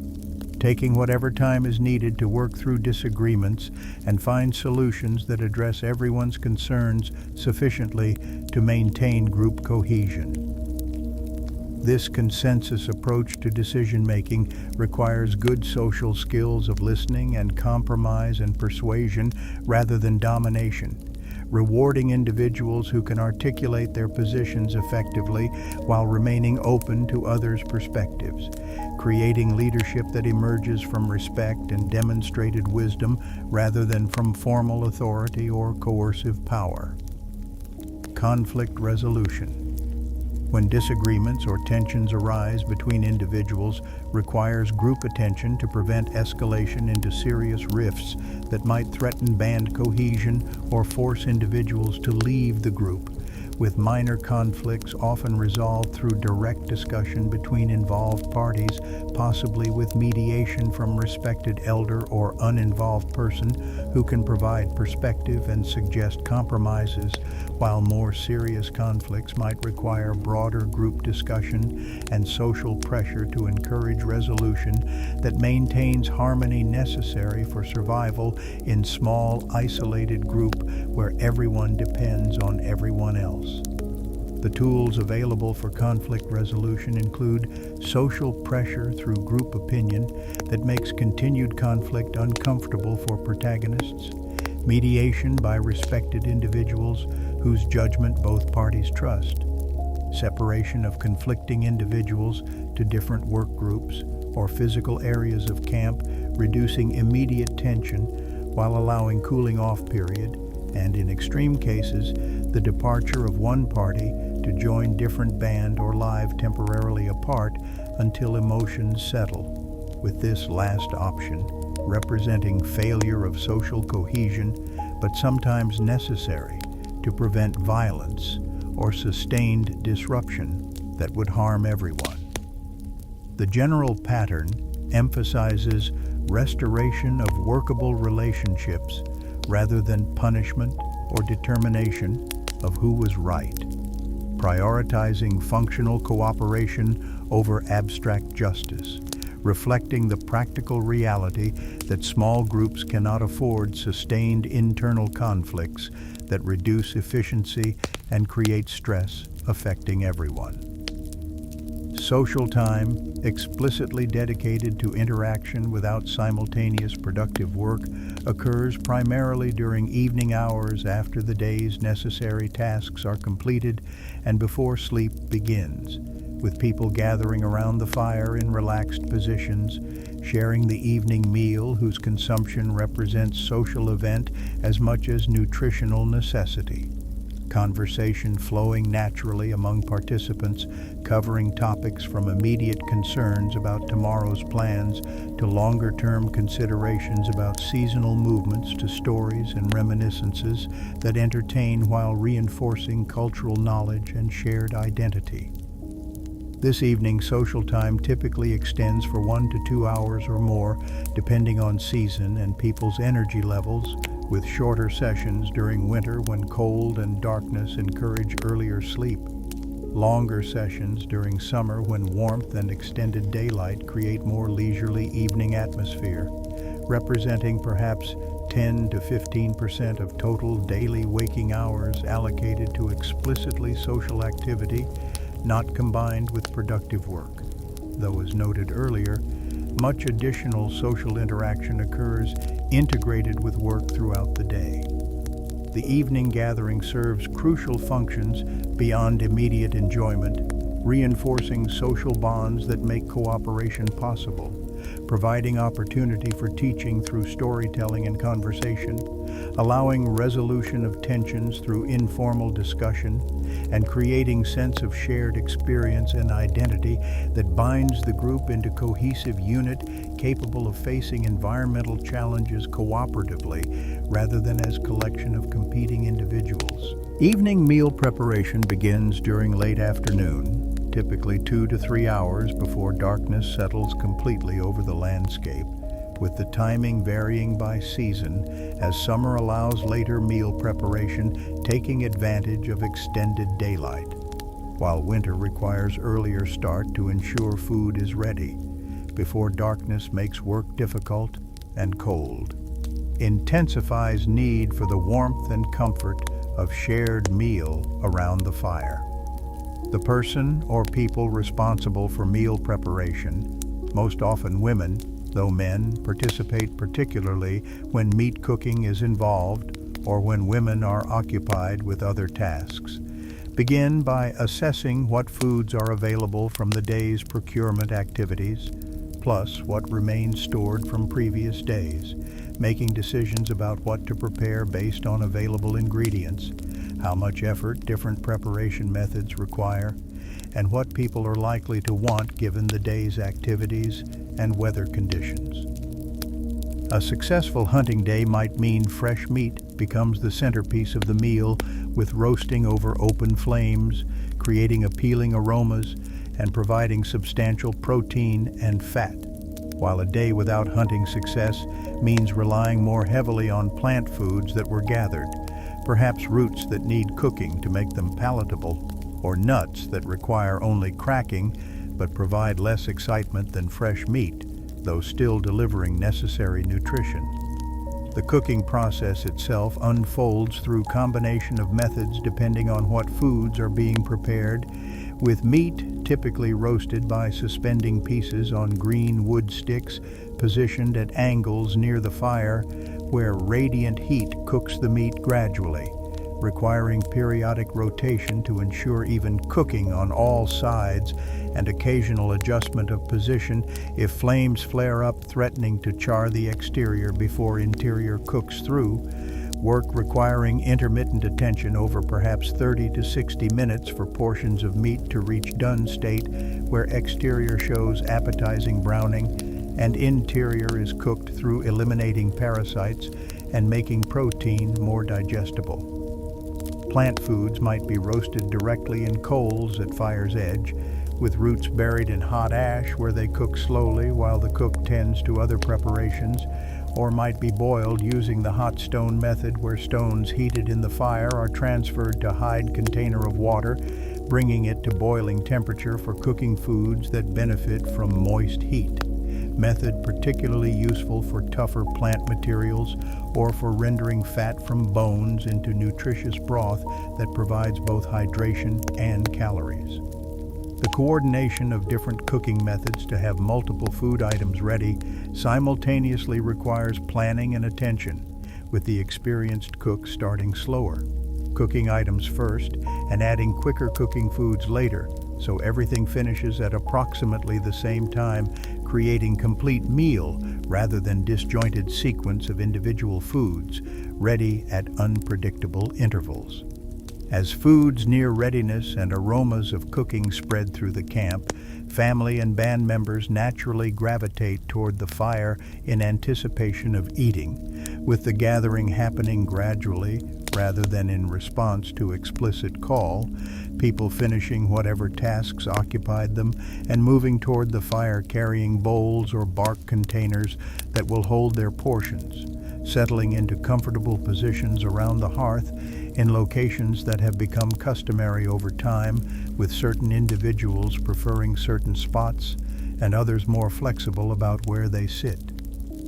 The actual distribution of food follows cultural patterns about fairness and respect, with hunters who provided meat receiving recognition through first choice or slightly larger portions, acknowledging their contribution and encouraging continued hunting effort, while also ensuring that everyone, including children and elders, receives adequate food to meet nutritional needs regardless of their direct contribution to that particular meal's procurement, creating distribution system that balances both merit-based recognition and needs-based sharing. The person who prepared the meal typically serves portions, using wooden tools or their hands to separate meat or scoop plant foods onto individual containers, making quick assessments about appropriate portion sizes for each person based on their size, how much they've eaten recently, and what other foods are available, aiming for rough equity while recognizing that perfect equality is neither possible nor necessary as long as everyone receives sufficient nutrition. The consumption of the meal itself represents deeply social experience rather than purely nutritional transaction, with eating pace generally slow and interspersed with conversation. People taking time to chew thoroughly and savor flavors rather than rushing through the meal, pausing between bites to contribute to discussions or listen to others' stories. The meal extending over perhaps 30 to 60 minutes or longer, not because the quantity of food requires that much time to consume, but because the social aspects of shared eating transform simple consumption into extended communal experience. Conversation during the meal might cover practical topics like tomorrow's plans or observations about resource availability or needed repairs to tools and shelter, might include storytelling with experienced narrators recounting events from past hunts or previous seasons, or legendary ancestors whose exploits encode cultural values and practical wisdom, might involve teasing and humor that relieves tensions and reinforces social bonds through shared laughter. Might include teaching moments when elders explain to children why certain practices are important or how to recognize particular signs in the environment. All this verbal interaction happening naturally within the framework of shared eating rather than requiring separate dedicated time for communication. Children learn table manners and social expectations through observation and occasional correction, internalizing cultural norms about eating at appropriate pace, not taking more than fair share, showing respect to those who provided and prepared the food, participating in conversation without dominating it, gradually developing social competence that will serve them throughout life. After the main eating concludes and people's immediate hunger is satisfied, the gathering typically continues with post-meal relaxation and extended social time, with people remaining around the fire in comfortable positions, the warmth and light and companionship creating atmosphere conducive to continued interaction even after nutritional needs have been met, representing transition period between the productive daytime activities and the eventual sleep that will come with full darkness. This post-meal period might last another hour or two, with the exact duration varying by season, people's energy levels, and whether there are particular matters that need discussion or stories that people want to hear, creating flexible social time that serves multiple purposes simultaneously, as entertainment, cultural transmission, emotional bonding, and informal governance through the discussions and consensus building that occur during relaxed evening conversation. The quantity of food consumed during the evening meal typically represents the largest single eating event of the day, with perhaps 40 to 50% of total daily calories consumed during this meal, providing substantial energy that will sustain the body through the long night's sleep and into the following morning when breakfast will replenish depleted reserves. With the timing of this large meal in evening making physiological sense because it provides fuel when the body's immediate energy needs are declining as activity levels drop before sleep, allowing much of the consumed energy to be stored as fat reserves rather than being immediately burned through continued physical exertion. The evening meal and gathering time, encompassing both the preparation period, the eating itself, and the post-meal social time, typically consumes approximately 3 to 4 hours of the late afternoon and evening, representing roughly 20 to 25% of total waking hours, substantial time allocation that reflects the multiple important functions this period serves beyond simple nutrition, including social bonding that maintains group cohesion, cultural transmission through stories and teaching, collective decision-making through discussion and consensus building, emotional regulation through shared humor and mutual support, and the simple human pleasure of gathering with familiar people in warm, secure setting at the end of the day's efforts, creating daily ritual that marks transition from productive activity to rest, while reinforcing the social bonds that make cooperative survival possible. As full darkness settles and the fire becomes the only significant light source, the conversation gradually winds down with people's voices becoming softer and less frequent. Children beginning to show signs of sleepiness, rubbing their eyes and moving closer to parents. Adults finishing their final thoughts on the day's events and tomorrow's plans. The entire gathering naturally transitioning toward the night's sleep without abrupt endings or forced conclusions, just gradual collective movement from wakefulness toward rest, as natural human rhythms respond to darkness and satiation and the comfortable presence of family and band members gathering close together for the night ahead. Storytelling tradition represents one of the most important cultural practices in daily life, serving simultaneously as entertainment, education, cultural preservation, moral instruction, and cognitive exercise, with the evening hours after the meal providing ideal context for extended narratives that might run 30 minutes to 2 hours, depending on the story's complexity and the narrator's skill and the audience's engagement. The stories told around the evening fire fall into several categories, each serving somewhat different, though overlapping purposes, with origin myths explaining how the world and its features came to be, how humans acquired fire or learned to hunt or developed speech, stories that provide cosmological framework, helping people understand their place in the larger universe, and that encode cultural values about what behaviors and characteristics are admired or condemned. These origin stories, passed down through generations with variations that accumulate over time, but with core elements remaining remarkably stable, represent collective memory extending far beyond any individual's lifetime, connecting present generation to ancestors, stretching back through time immemorial, creating sense of continuity and identity that binds individuals into cultural group with shared understanding of who they are and where they came from. Practical knowledge stories encode useful information in narrative form that makes it more memorable and transmissible than straightforward factual statements would be,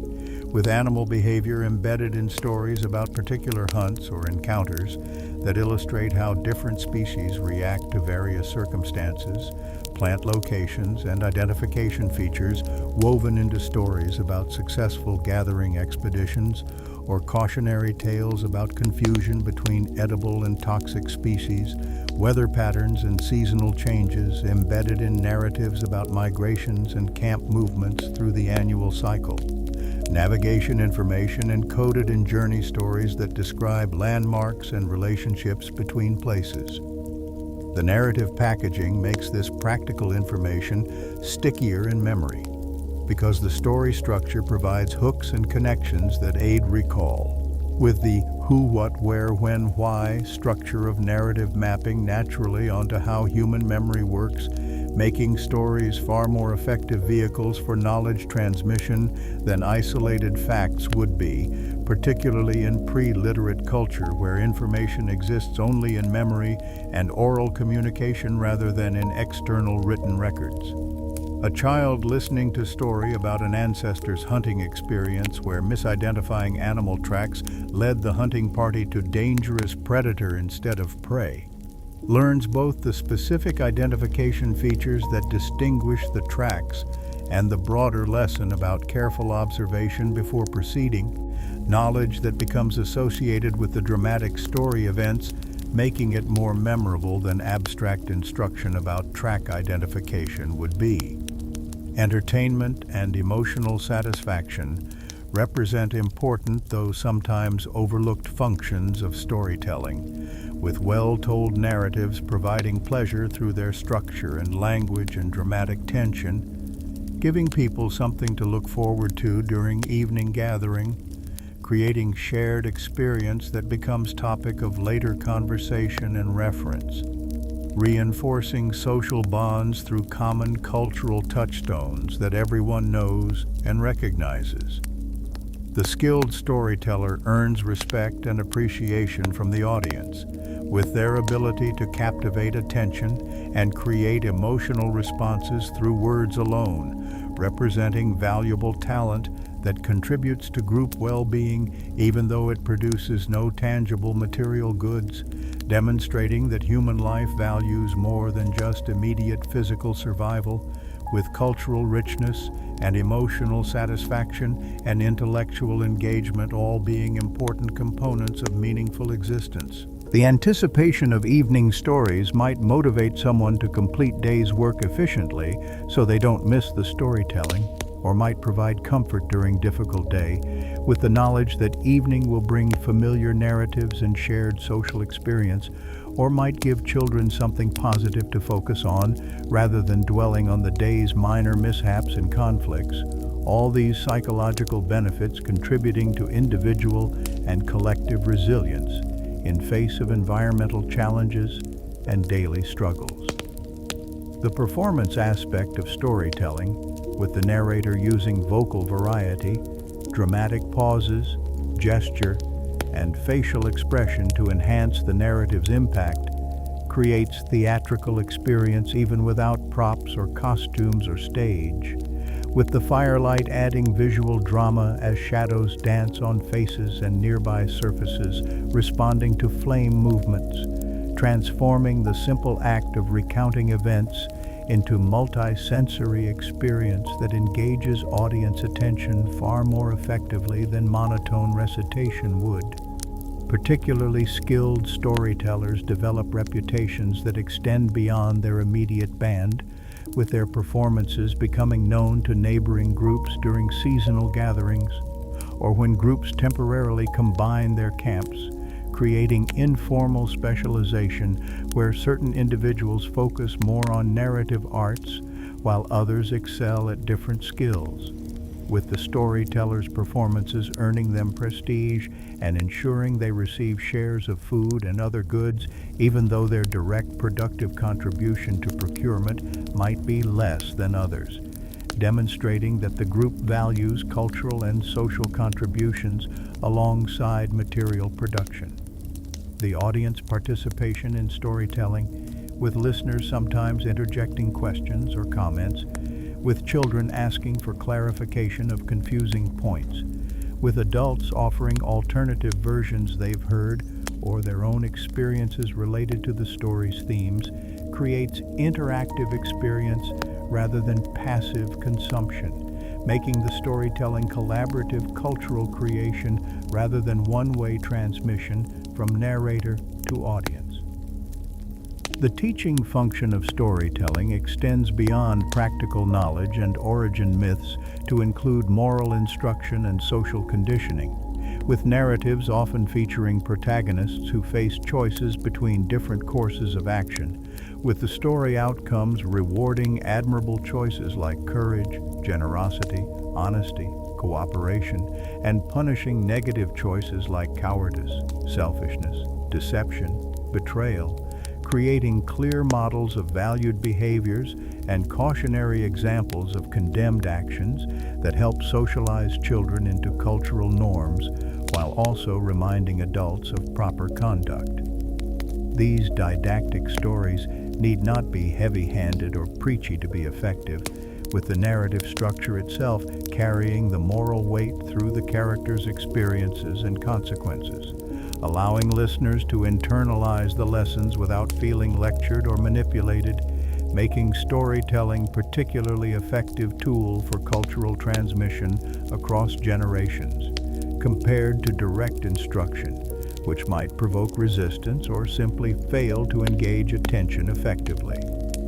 A story about an ancestor who shared a major kill, generously receiving later help from those he benefited when he himself fell on hard times, teaches the value of reciprocity and generosity more memorably than abstract statements about importance of sharing would, with the narrative form making the lesson concrete and emotionally resonant rather than merely intellectually understood. Nighttime routines begin as the evening social gathering winds down and people's energy levels decline with prolonged wakefulness since the morning's rising, with the transition from active evening interaction to sleep preparation happening gradually rather than abruptly, marked by progressive quieting of conversation, more frequent yawning and stretching, children becoming drowsy and less engaged with activity around them, adults beginning to make small preparations like checking that sleeping areas are clear of debris and that bedding furs are properly positioned. The timing of this transition varies seasonally, with winter darkness arriving early, perhaps by late afternoon, leading to earlier sleep onset, while summer extended daylight means evening activities might continue until well after the sun has set, with the group finally settling into sleep, perhaps 10 or 11 hours after waking, creating flexible sleep schedule that responds to natural light. Dark cycles, rather than following rigid clock-based timing. The fire, which has been maintained throughout the day and evening, now requires special attention to prepare it for burning through the night hours when no one will be actively feeding it, with the fire banking process representing crucial work that ensures the fire survives until morning, when it can be revived without needing to create fire from scratch using laborious friction methods. Fire banking begins with building up substantial base of coals by feeding the fire with larger pieces of wood that burn slowly, producing long-lasting embers rather than quick flames, with these larger pieces positioned deliberately to create solid coal bed that will retain heat for extended period, perhaps 8 to 10 hours through the night until morning, when the first waker will revive the fire by exposing these coals and adding fresh kindling. Once adequate coal base is established, the person banking the fire carefully places even larger, slow-burning logs over the coals, pieces perhaps as thick as forearm, that will smolder throughout the night without bursting into active flame, positioned strategically to cover the coals while allowing minimal airflow that keeps combustion proceeding at very slow rate, rather than allowing it to either flare up into flames that would consume the fuel too quickly or extinguish completely from oxygen starvation. The final step involves covering this slow-burning log layer with ash that insulates the coals and logs underneath, reducing heat loss and slowing combustion even further, with the person banking carefully scooping ash from the edges of the fire pit where it has accumulated and spreading it over the wood, creating gray blanket that hides the glow of coals beneath but traps their heat, ensuring they remain viable for morning revival. The banking process requires perhaps 10 to 15 minutes of focused, careful work by someone experienced with fire management, with improper banking potentially resulting in either complete fire loss, requiring difficult morning fire starting from scratch, or in excessive burning that consumes too much fuel during night, leaving inadequate coals for morning revival. Making this seemingly simple task actually require significant knowledge about wood burning characteristics, airflow management, ash insulation properties, all accumulated through years of experience and occasional failures that taught lessons about proper technique. The successfully banked fire creates security for the sleeping family because even if the visible flames die away during the night, the hidden coals beneath the ash layer remain viable, ready to be revived in the morning with minimal effort, ensuring that the family will not wake to cold, dead hearth, requiring extensive work to restore fire capability, making fire banking worth the time investment as insurance against morning difficulties that would be far more costly in time and effort than the banking process itself requires. While the fire is being banked or after it's completed, family members attend to final preparations for sleep, including checking that children are comfortable with adequate covers and positioned safely away from the fire but close enough to benefit from its warmth, ensuring that tools and valuable items are secured and not lying where someone might step on them in darkness or where they might be knocked into the fire, making final trips outside the shelter to relieve bladders, so middle-of-night awakenings for this purpose are less likely, and adjusting bedding layers of grass and furs to achieve comfortable sleeping arrangement that provides adequate cushioning from hard ground and adequate insulation from cold, while not creating so much covering that overheating occurs. These final preparations might consume another 10 to 15 minutes of small distributed activities by various family members, with parents helping younger children while older children and adults manage their own preparations, creating quiet, orderly transition from waking activity to sleeping arrangement without rush or stress, allowing bodies and minds to gradually shift from active engagement with the world to the relaxed state conducive to sleep onset. The sleeping arrangement itself follows patterns that balance warmth sharing, protective positioning of vulnerable members, and individual comfort preferences, with family groups typically sleeping close together in contact or near contact positions that allow body heat to pool among adjacent sleepers, creating warmer microclimate than isolated individuals would experience, reducing the heating load on the banked fire, which alone cannot warm the entire sleeping area to fully comfortable temperature during cold nights. Children are generally positioned toward the center of the sleeping group, surrounded by adults on multiple sides, creating both physical warmth for the children who have less body mass to generate heat and psychological security for children who might otherwise feel vulnerable in the darkness, while also ensuring that adults' protective responses to nighttime dangers will shield children before threatening any more exposed sleepers.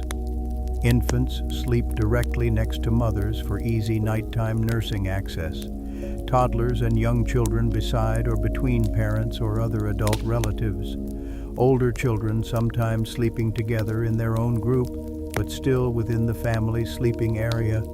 Adolescents and adults in outer positions where they are more exposed, but also more capable of responding if something requires attention during the night, creating concentric arrangement that reflects both practical considerations about warmth and protection and cultural values about family structure and responsibility. As people settle into sleeping positions and final adjustments are made to covers and positions, and the last quiet conversations conclude, the transition to actual sleep happens naturally through the body's response to darkness. Satiation from the evening meal, physical tiredness from the day's activities, and the comfortable, secure feeling of being surrounded by familiar people in familiar place, with the fire's warmth nearby, even if flames are no longer visible, with sleep onset typically occurring within perhaps 15 to 30 minutes after settling into position, much faster than modern people often experience due to absence of the stimulating lights and screens and caffeinated beverages and psychological stresses about schedules and obligations that characterize contemporary evening experience. The natural darkness, unbroken by artificial lighting, allows the body's melatonin production to follow natural patterns triggered by light absence, promoting sleepiness that aligns with circadian rhythms evolved over millions of years, making the transition from wakefulness to sleep smoother and more complete than what many modern people achieve despite various sleep aids and medications that attempt to compensate for environmental factors that disrupt natural sleep processes, demonstrating how alignment with natural daily cycles creates better rest than fighting against biological patterns that are fundamental to human physiology. Seasonal variations in daily life patterns reflect the profound influence of environmental cycles on human activity, with the annual progression through changing temperatures, day lengths, resource availability, and weather conditions requiring substantial adjustments to when activities occur, what tasks receive priority, and how time is allocated across different necessary and optional pursuits, demonstrating human flexibility and adaptability in face of predictably changing circumstances that cannot be controlled but must be accommodated. Summer conditions with longer daylight hours extending from perhaps 5 in the morning until 9 in the evening or even later at higher latitudes provide more time for activities requiring good light, such as foraging expeditions that can extend farther from camp when travel hours are longer, and plant processing work that benefits from being able to see clearly what is being prepared, while also reducing the time required for sleep as bodies naturally wake earlier with dawn light and stay active later into the gentle evenings when temperatures remain comfortable and darkness arrives late. The warm temperatures mean less firewood is required for warmth, with fire maintained primarily for cooking and for social gathering rather than as survival necessity against cold, reducing the time needed for fuel collection and allowing that effort to be redirected toward other activities, while also making some tasks like hide processing more pleasant, since work can be performed outside in comfortable conditions rather than in cramped shelter, trying to stay warm.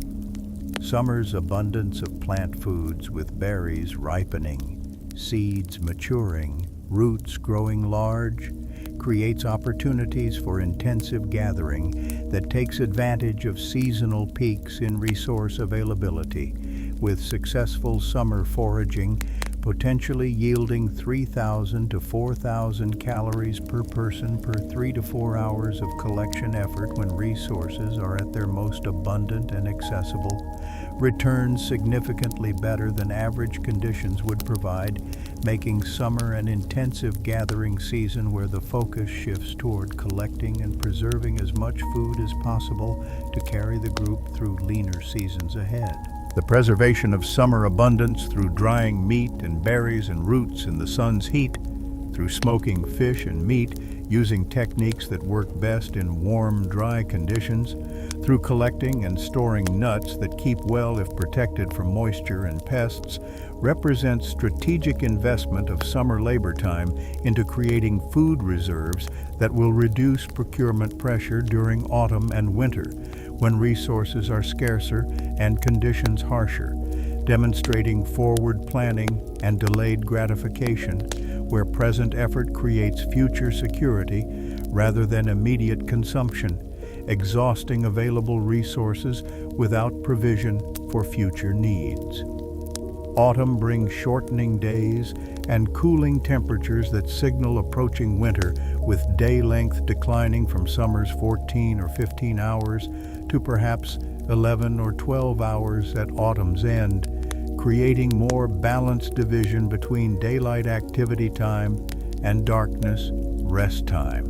While temperatures dropping from summer's warmth to increasingly cool conditions make fire more important for comfort and require beginning to think about winter preparations, including shelter, weatherproofing and clothing repair, and food reserve accumulation. Autumn's characteristic resource pattern features declining availability of summer plant foods as berries finish their season and many greens die back, but increasing availability of nuts and acorns that ripen in autumn and that provide extremely dense caloric packages, particularly valuable for storage because their low moisture content and hard shells protect them from spoilage, allowing months of storage if kept dry, with intensive nut gathering consuming large portions of autumn daylight hours as families collect thousands of individual nuts, processing them through collection and transport and storage preparation, work that seems tedious in the moment, but that provides critical winter food security when fresh resources become scarce. Winter transforms daily patterns most dramatically, with short days providing perhaps only 8 to 10 hours of usable light depending on latitude, and creating long nights of 14 to 16 hours that must be spent in shelter because cold and darkness make outside activity dangerous and unrewarding, with temperatures well below freezing, making fire maintenance absolutely critical for survival rather than merely for comfort. As in warmer seasons, requiring more frequent fire feeding and more substantial firewood collection effort despite the reduced daylight hours available for fuel gathering. The scarcity of plant foods in winter landscapes where most vegetation is dormant or dead, where berries and seeds and roots from previous year have largely been consumed or have spoiled or have been taken by other animals, shifts procurement focus heavily toward hunting, which becomes more important relative contribution to diet than during summer when plants provided larger caloric share, with successful winter hunts particularly valuable because meat can be preserved through freezing without requiring labor-intensive smoking or drying processes, allowing hunters to cache surplus meat in snow or frozen ground where it remains fresh for weeks, providing food security without ongoing preservation effort. Winter daily activities condense into shorter time windows with less light available, creating patterns where the morning might not begin until 7 or 8 or even 9. As dawn comes late and cold makes leaving warm sleeping arrangements unattractive until absolutely necessary, with breakfast and morning preparations compressed into shorter period, before brief winter day demands attention to essential tasks that require daylight, perhaps quick firewood collection trip, or a brief foraging attempt in areas where stored roots from previous year might still be retrievable under snow, or quick check of hunting traps and snares placed in locations animals are known to frequent, while much of the winter day is spent inside shelter around fire, working on tasks that can be performed in limited light, such as tool maintenance and hide working and basket weaving and storytelling, making winter simultaneously a season of reduced outside activity and increased focus on craft work and social interaction and cultural transmission that occurs during the long hours spent gathered around the hearth. The longer sleep periods in winter, with perhaps 9 to 10 hours or even more of actual sleeping time compared to 7 to 8 hours in summer, reflect both the limited daylight available for activity and the body's natural response to cold and reduced food availability, with extended rest conserving energy and reducing caloric requirements at exactly the season when food is hardest to obtain, demonstrating how human physiology adapts to seasonal conditions through flexible sleep patterns rather than maintaining rigid schedule regardless of environmental circumstances. Spring brings renewal of resources as temperatures warm and day length increases and plants begin growing again after winter dormancy, with the greening landscape providing first fresh plant foods in months, particularly welcome after winter diet, heavy in stored foods and whatever game could be hunted, with spring greens and shoots and roots providing not only calories, but also vitamins and minerals that may have been deficient in winter diet, creating nutritional balance that supports health and energy as activity levels increase with improving conditions. The lengthening days allow progressively longer activity periods, with daylight extending from perhaps 10 hours at winter's end to 12 or 13 hours by late spring, creating more time for food procurement and processing and other necessary work, while also allowing more social time and leisure as the urgency of winter survival decreases with improving weather and increasing food availability, with the spring season representing transition from winter's constrained, compressed patterns back toward summer's extended active schedules, demonstrating how daily life rhythms expand and contract, with the seasons creating annual cycles that shape human experience just as surely as the daily cycles of light and darkness shape the 24-hour patterns of waking and sleeping. Daily life patterns integrate all the previously described activities into coherent whole, where time allocations, activity sequencing, social organization, and seasonal adjustments combine to create sustainable existence that meets both immediate survival needs and longer-term requirements for health, social cohesion, cultural transmission, and meaningful experience, with the overall pattern demonstrating remarkable balance between work demands and leisure time, between individual needs and collective welfare, between present consumption and future provision, between material concerns and social, cultural, emotional dimensions of human life. The typical day's time allocation, though varying significantly by season and immediate circumstances and individual roles, generally divides waking hours of approximately 14 to 16 hours in moderate seasons into rough categories where food procurement, including both plant gathering and hunting, when it occurs, consumes approximately 3 to 5 hours, representing roughly 25 to 35% of waking time. Food processing and cooking consumes approximately 2 to 3 hours, representing roughly 15 to 20% of waking time. Tool and equipment maintenance consumes approximately 1 to 2 hours, representing roughly 8 to 15% of waking time. Firewood and water collection consumes approximately 1 to 2 hours, representing roughly 8 to 15% of waking time, with the remaining time distributed among child supervision and teaching, social interaction during work and leisure, evening gathering and storytelling,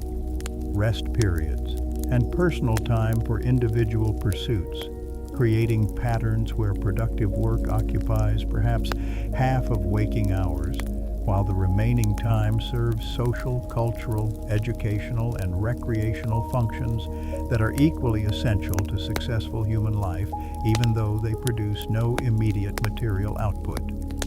This work-leisure balance, documented through time allocation studies of contemporary hunter-gatherers living in conditions roughly comparable to those experienced by people living 40,000 years ago, reveals that despite absence of modern technology and infrastructure, daily life was not constant, desperate struggle for survival, consuming every waking moment in exhausting labor barely sufficient to keep death at bay, but rather involved moderate work demands interspersed with substantial leisure time and social interaction, creating existence that, while certainly challenging and sometimes precarious, was also sustainable and meaningful, and in many ways satisfying, demonstrating that human well-being depends not merely on material abundance, but on achieving workable balance between effort and rest, between individual autonomy and social connection, between present enjoyment and future security, between material needs and psychological, emotional, social needs that are equally fundamental to human thriving. The division of labor by age, sex, and capability creates a system where everyone contributes according to their abilities while also receiving according to their needs, with adult women primarily, though not exclusively, responsible for plant gathering, food processing, hide working, clothing maintenance, and child supervision. Adult men primarily, though not exclusively, responsible for hunting, heavy carrying, tool manufacture, and firewood collection. Elders contributing through teaching, storytelling, craft work, and lighter supervision tasks. Children participating in easier work appropriate to their developing capabilities, while primarily engaged in play and learning that prepares them for adult roles, creating distributed responsibility, where the group's total work burden is shared across all capable members rather than falling disproportionately on particular individuals or age groups. The flexibility within this division of labor, with overlap and substitution occurring when circumstances require or when individual preferences diverge from general patterns, demonstrates that roles are not rigidly enforced, but rather represent tendencies and norms that can be adapted to specific situations. With men sometimes participating in plant gathering when opportunities arise during hunting expeditions, women occasionally involved in hunting, particularly in collaborative drives where many people increase success chances, elders taking on primary child supervision to free younger adults for more physically demanding work, children contributing to various tasks based on their individual capabilities and interests, rather than being rigidly restricted to age-appropriate activities, creating a system that combines predictable structure with responsive flexibility, allowing adaptation to changing circumstances and individual variation. The cooperative patterns where multiple people work together on tasks that benefit from shared effort,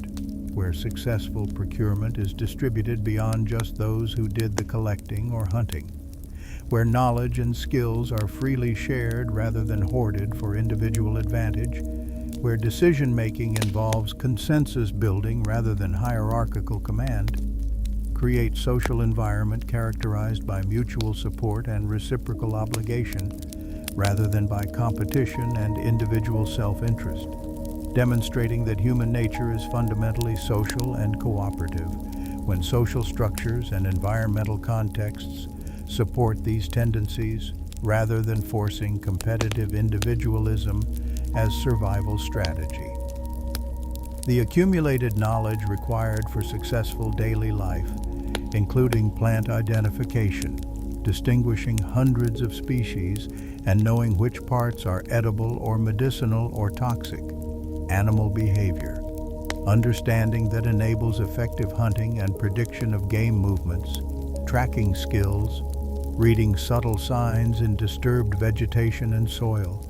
tool manufacture knowledge of stone fracture mechanics and hafting techniques and raw material properties, hide processing, understanding proper sequences and timing for scraping and smoking, fire management skills in starting, maintaining, and banking fires under various conditions,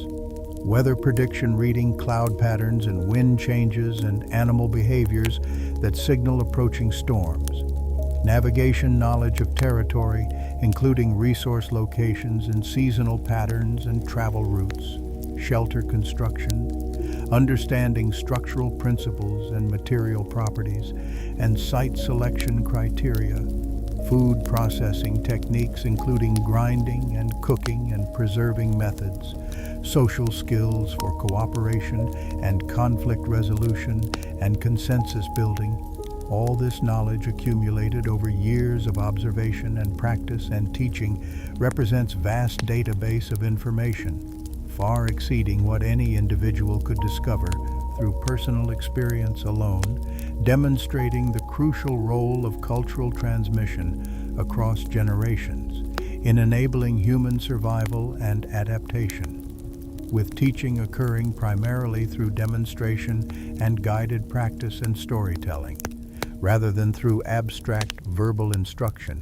making learning integrated with daily life rather than separated into dedicated educational time, allowing knowledge to pass from generation to generation while also being updated and refined through each generation's experience and innovation. The family and band social structures, with close kinship ties creating networks of mutual obligation and support, with multi-generational composition providing diverse capabilities and knowledge across age ranges, with group sizes of approximately 30 to 50 people balancing the benefits of cooperation and labor sharing against the challenges of group coordination and resource competition, create social environment where individuals are embedded in dense networks of relationship rather than existing as isolated autonomous units, where identity derives partly from group membership and family connections rather than purely from individual characteristics, where well-being depends substantially on maintaining good relationships with others upon whom survival depends, creating social reality very different from modern individualistic cultures, but arguably more aligned with fundamental human social psychology that evolved in exactly these kinds of small-scale cooperative groups over hundreds of thousands of years before recent historical developments created larger-scale societies with different organizational principles. The emotional and psychological dimensions of daily life, including the satisfaction of completing necessary tasks and seeing tangible results of one's efforts, the pleasure of social interaction and cooperation with familiar people, the comfort of evening gatherings around fire with storytelling and shared meals, the security of knowing one's place in social structure and having reliable support from family and band members, the meaning derived from participating in cultural traditions and passing knowledge to next generation, the aesthetic appreciation of landscape and animals and fire and crafted objects, the spiritual or philosophical sense of connection to ancestors and to natural world and to something larger than individual existence. All these psychological emotional dimensions contribute to quality of life and sense of meaning and purpose that cannot be reduced to material standard of living or caloric sufficiency or physical comfort, demonstrating that human well-being is fundamentally multidimensional, requiring satisfaction of social and emotional and cultural and intellectual needs alongside material and physical needs, with daily life patterns 40,000 years ago achieving workable, though certainly imperfect balance across these multiple dimensions, creating existence that, while challenging and sometimes harsh, also provided genuine satisfactions and meaningful experiences and deep human connections that many modern people struggle to achieve despite vastly superior material circumstances and technological capabilities.